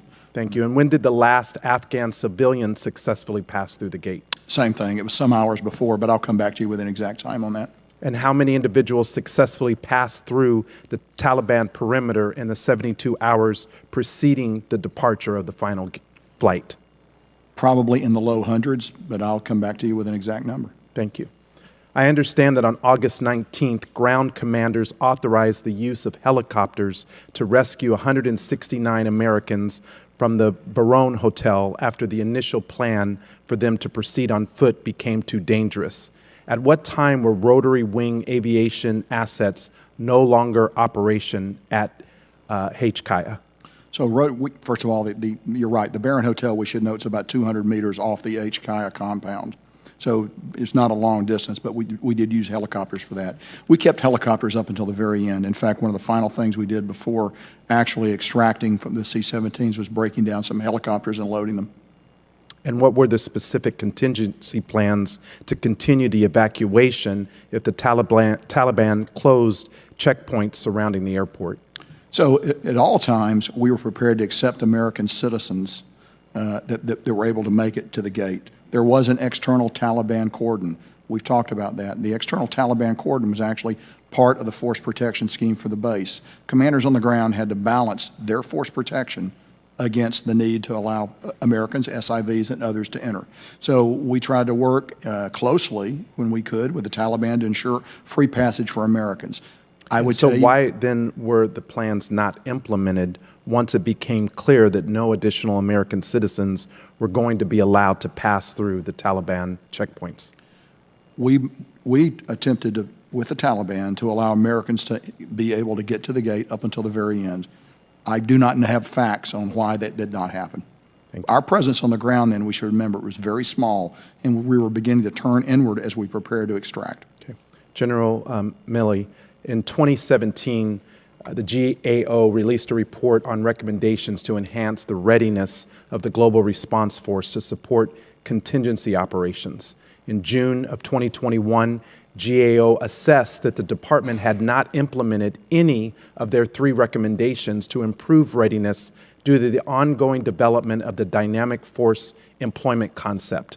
So I'm curious, what percentage of the total immediate response force and existing pre-positioned forces deployed in support of Operation Spartan Shield were deployed to HKIA to assist in the NEO? And how many additional battalions intended to be in IRF follow-on force were available for short notice deployment but not deployed? We had, and Frank can correct me to 100% here in a minute, but we had 2 battalions, the MEU and another Marine battalion, pre-positioned in the Middle East, along with an Army infantry battalion pre-positioned in the Middle East, and there was a battalion already on the ground. So that's 4. Plus, we alerted on the Secretary's order, marshaled and deployed the IRF and the GRF, which is a brigade of the 82nd Airborne Division, very, very rapidly, and we had 6,000 troops at HKIA very, very rapidly. I think we far exceeded any of the standards that are published for the GRF or the IRF. In addition to that, we had a variety of high-end special operations forces that alerted, marshaled, and deployed extraordinarily rapidly. So we easily met any kind of rapid deployment standards, and we exceeded them. Thank you, gentlemen, for your service to our military men and women and to our veterans who've served over the 20 years during this longest war in history, U.S. history. Thank you, Mr. Chairman. I yield back.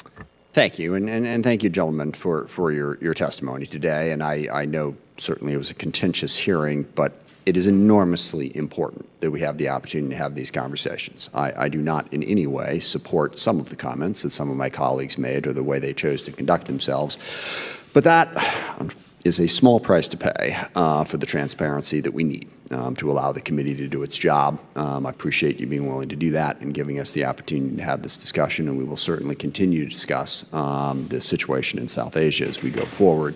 Appreciate your testimony. Mr. Rogers, anything for the good of the order?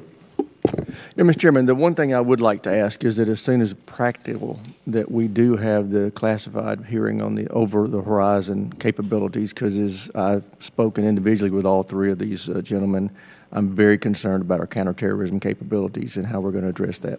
We will have multiple classified hearings on that subject, because that's going to be an ongoing topic. But yes, it is something we need to do soon. Thank you. Again, we are adjourned.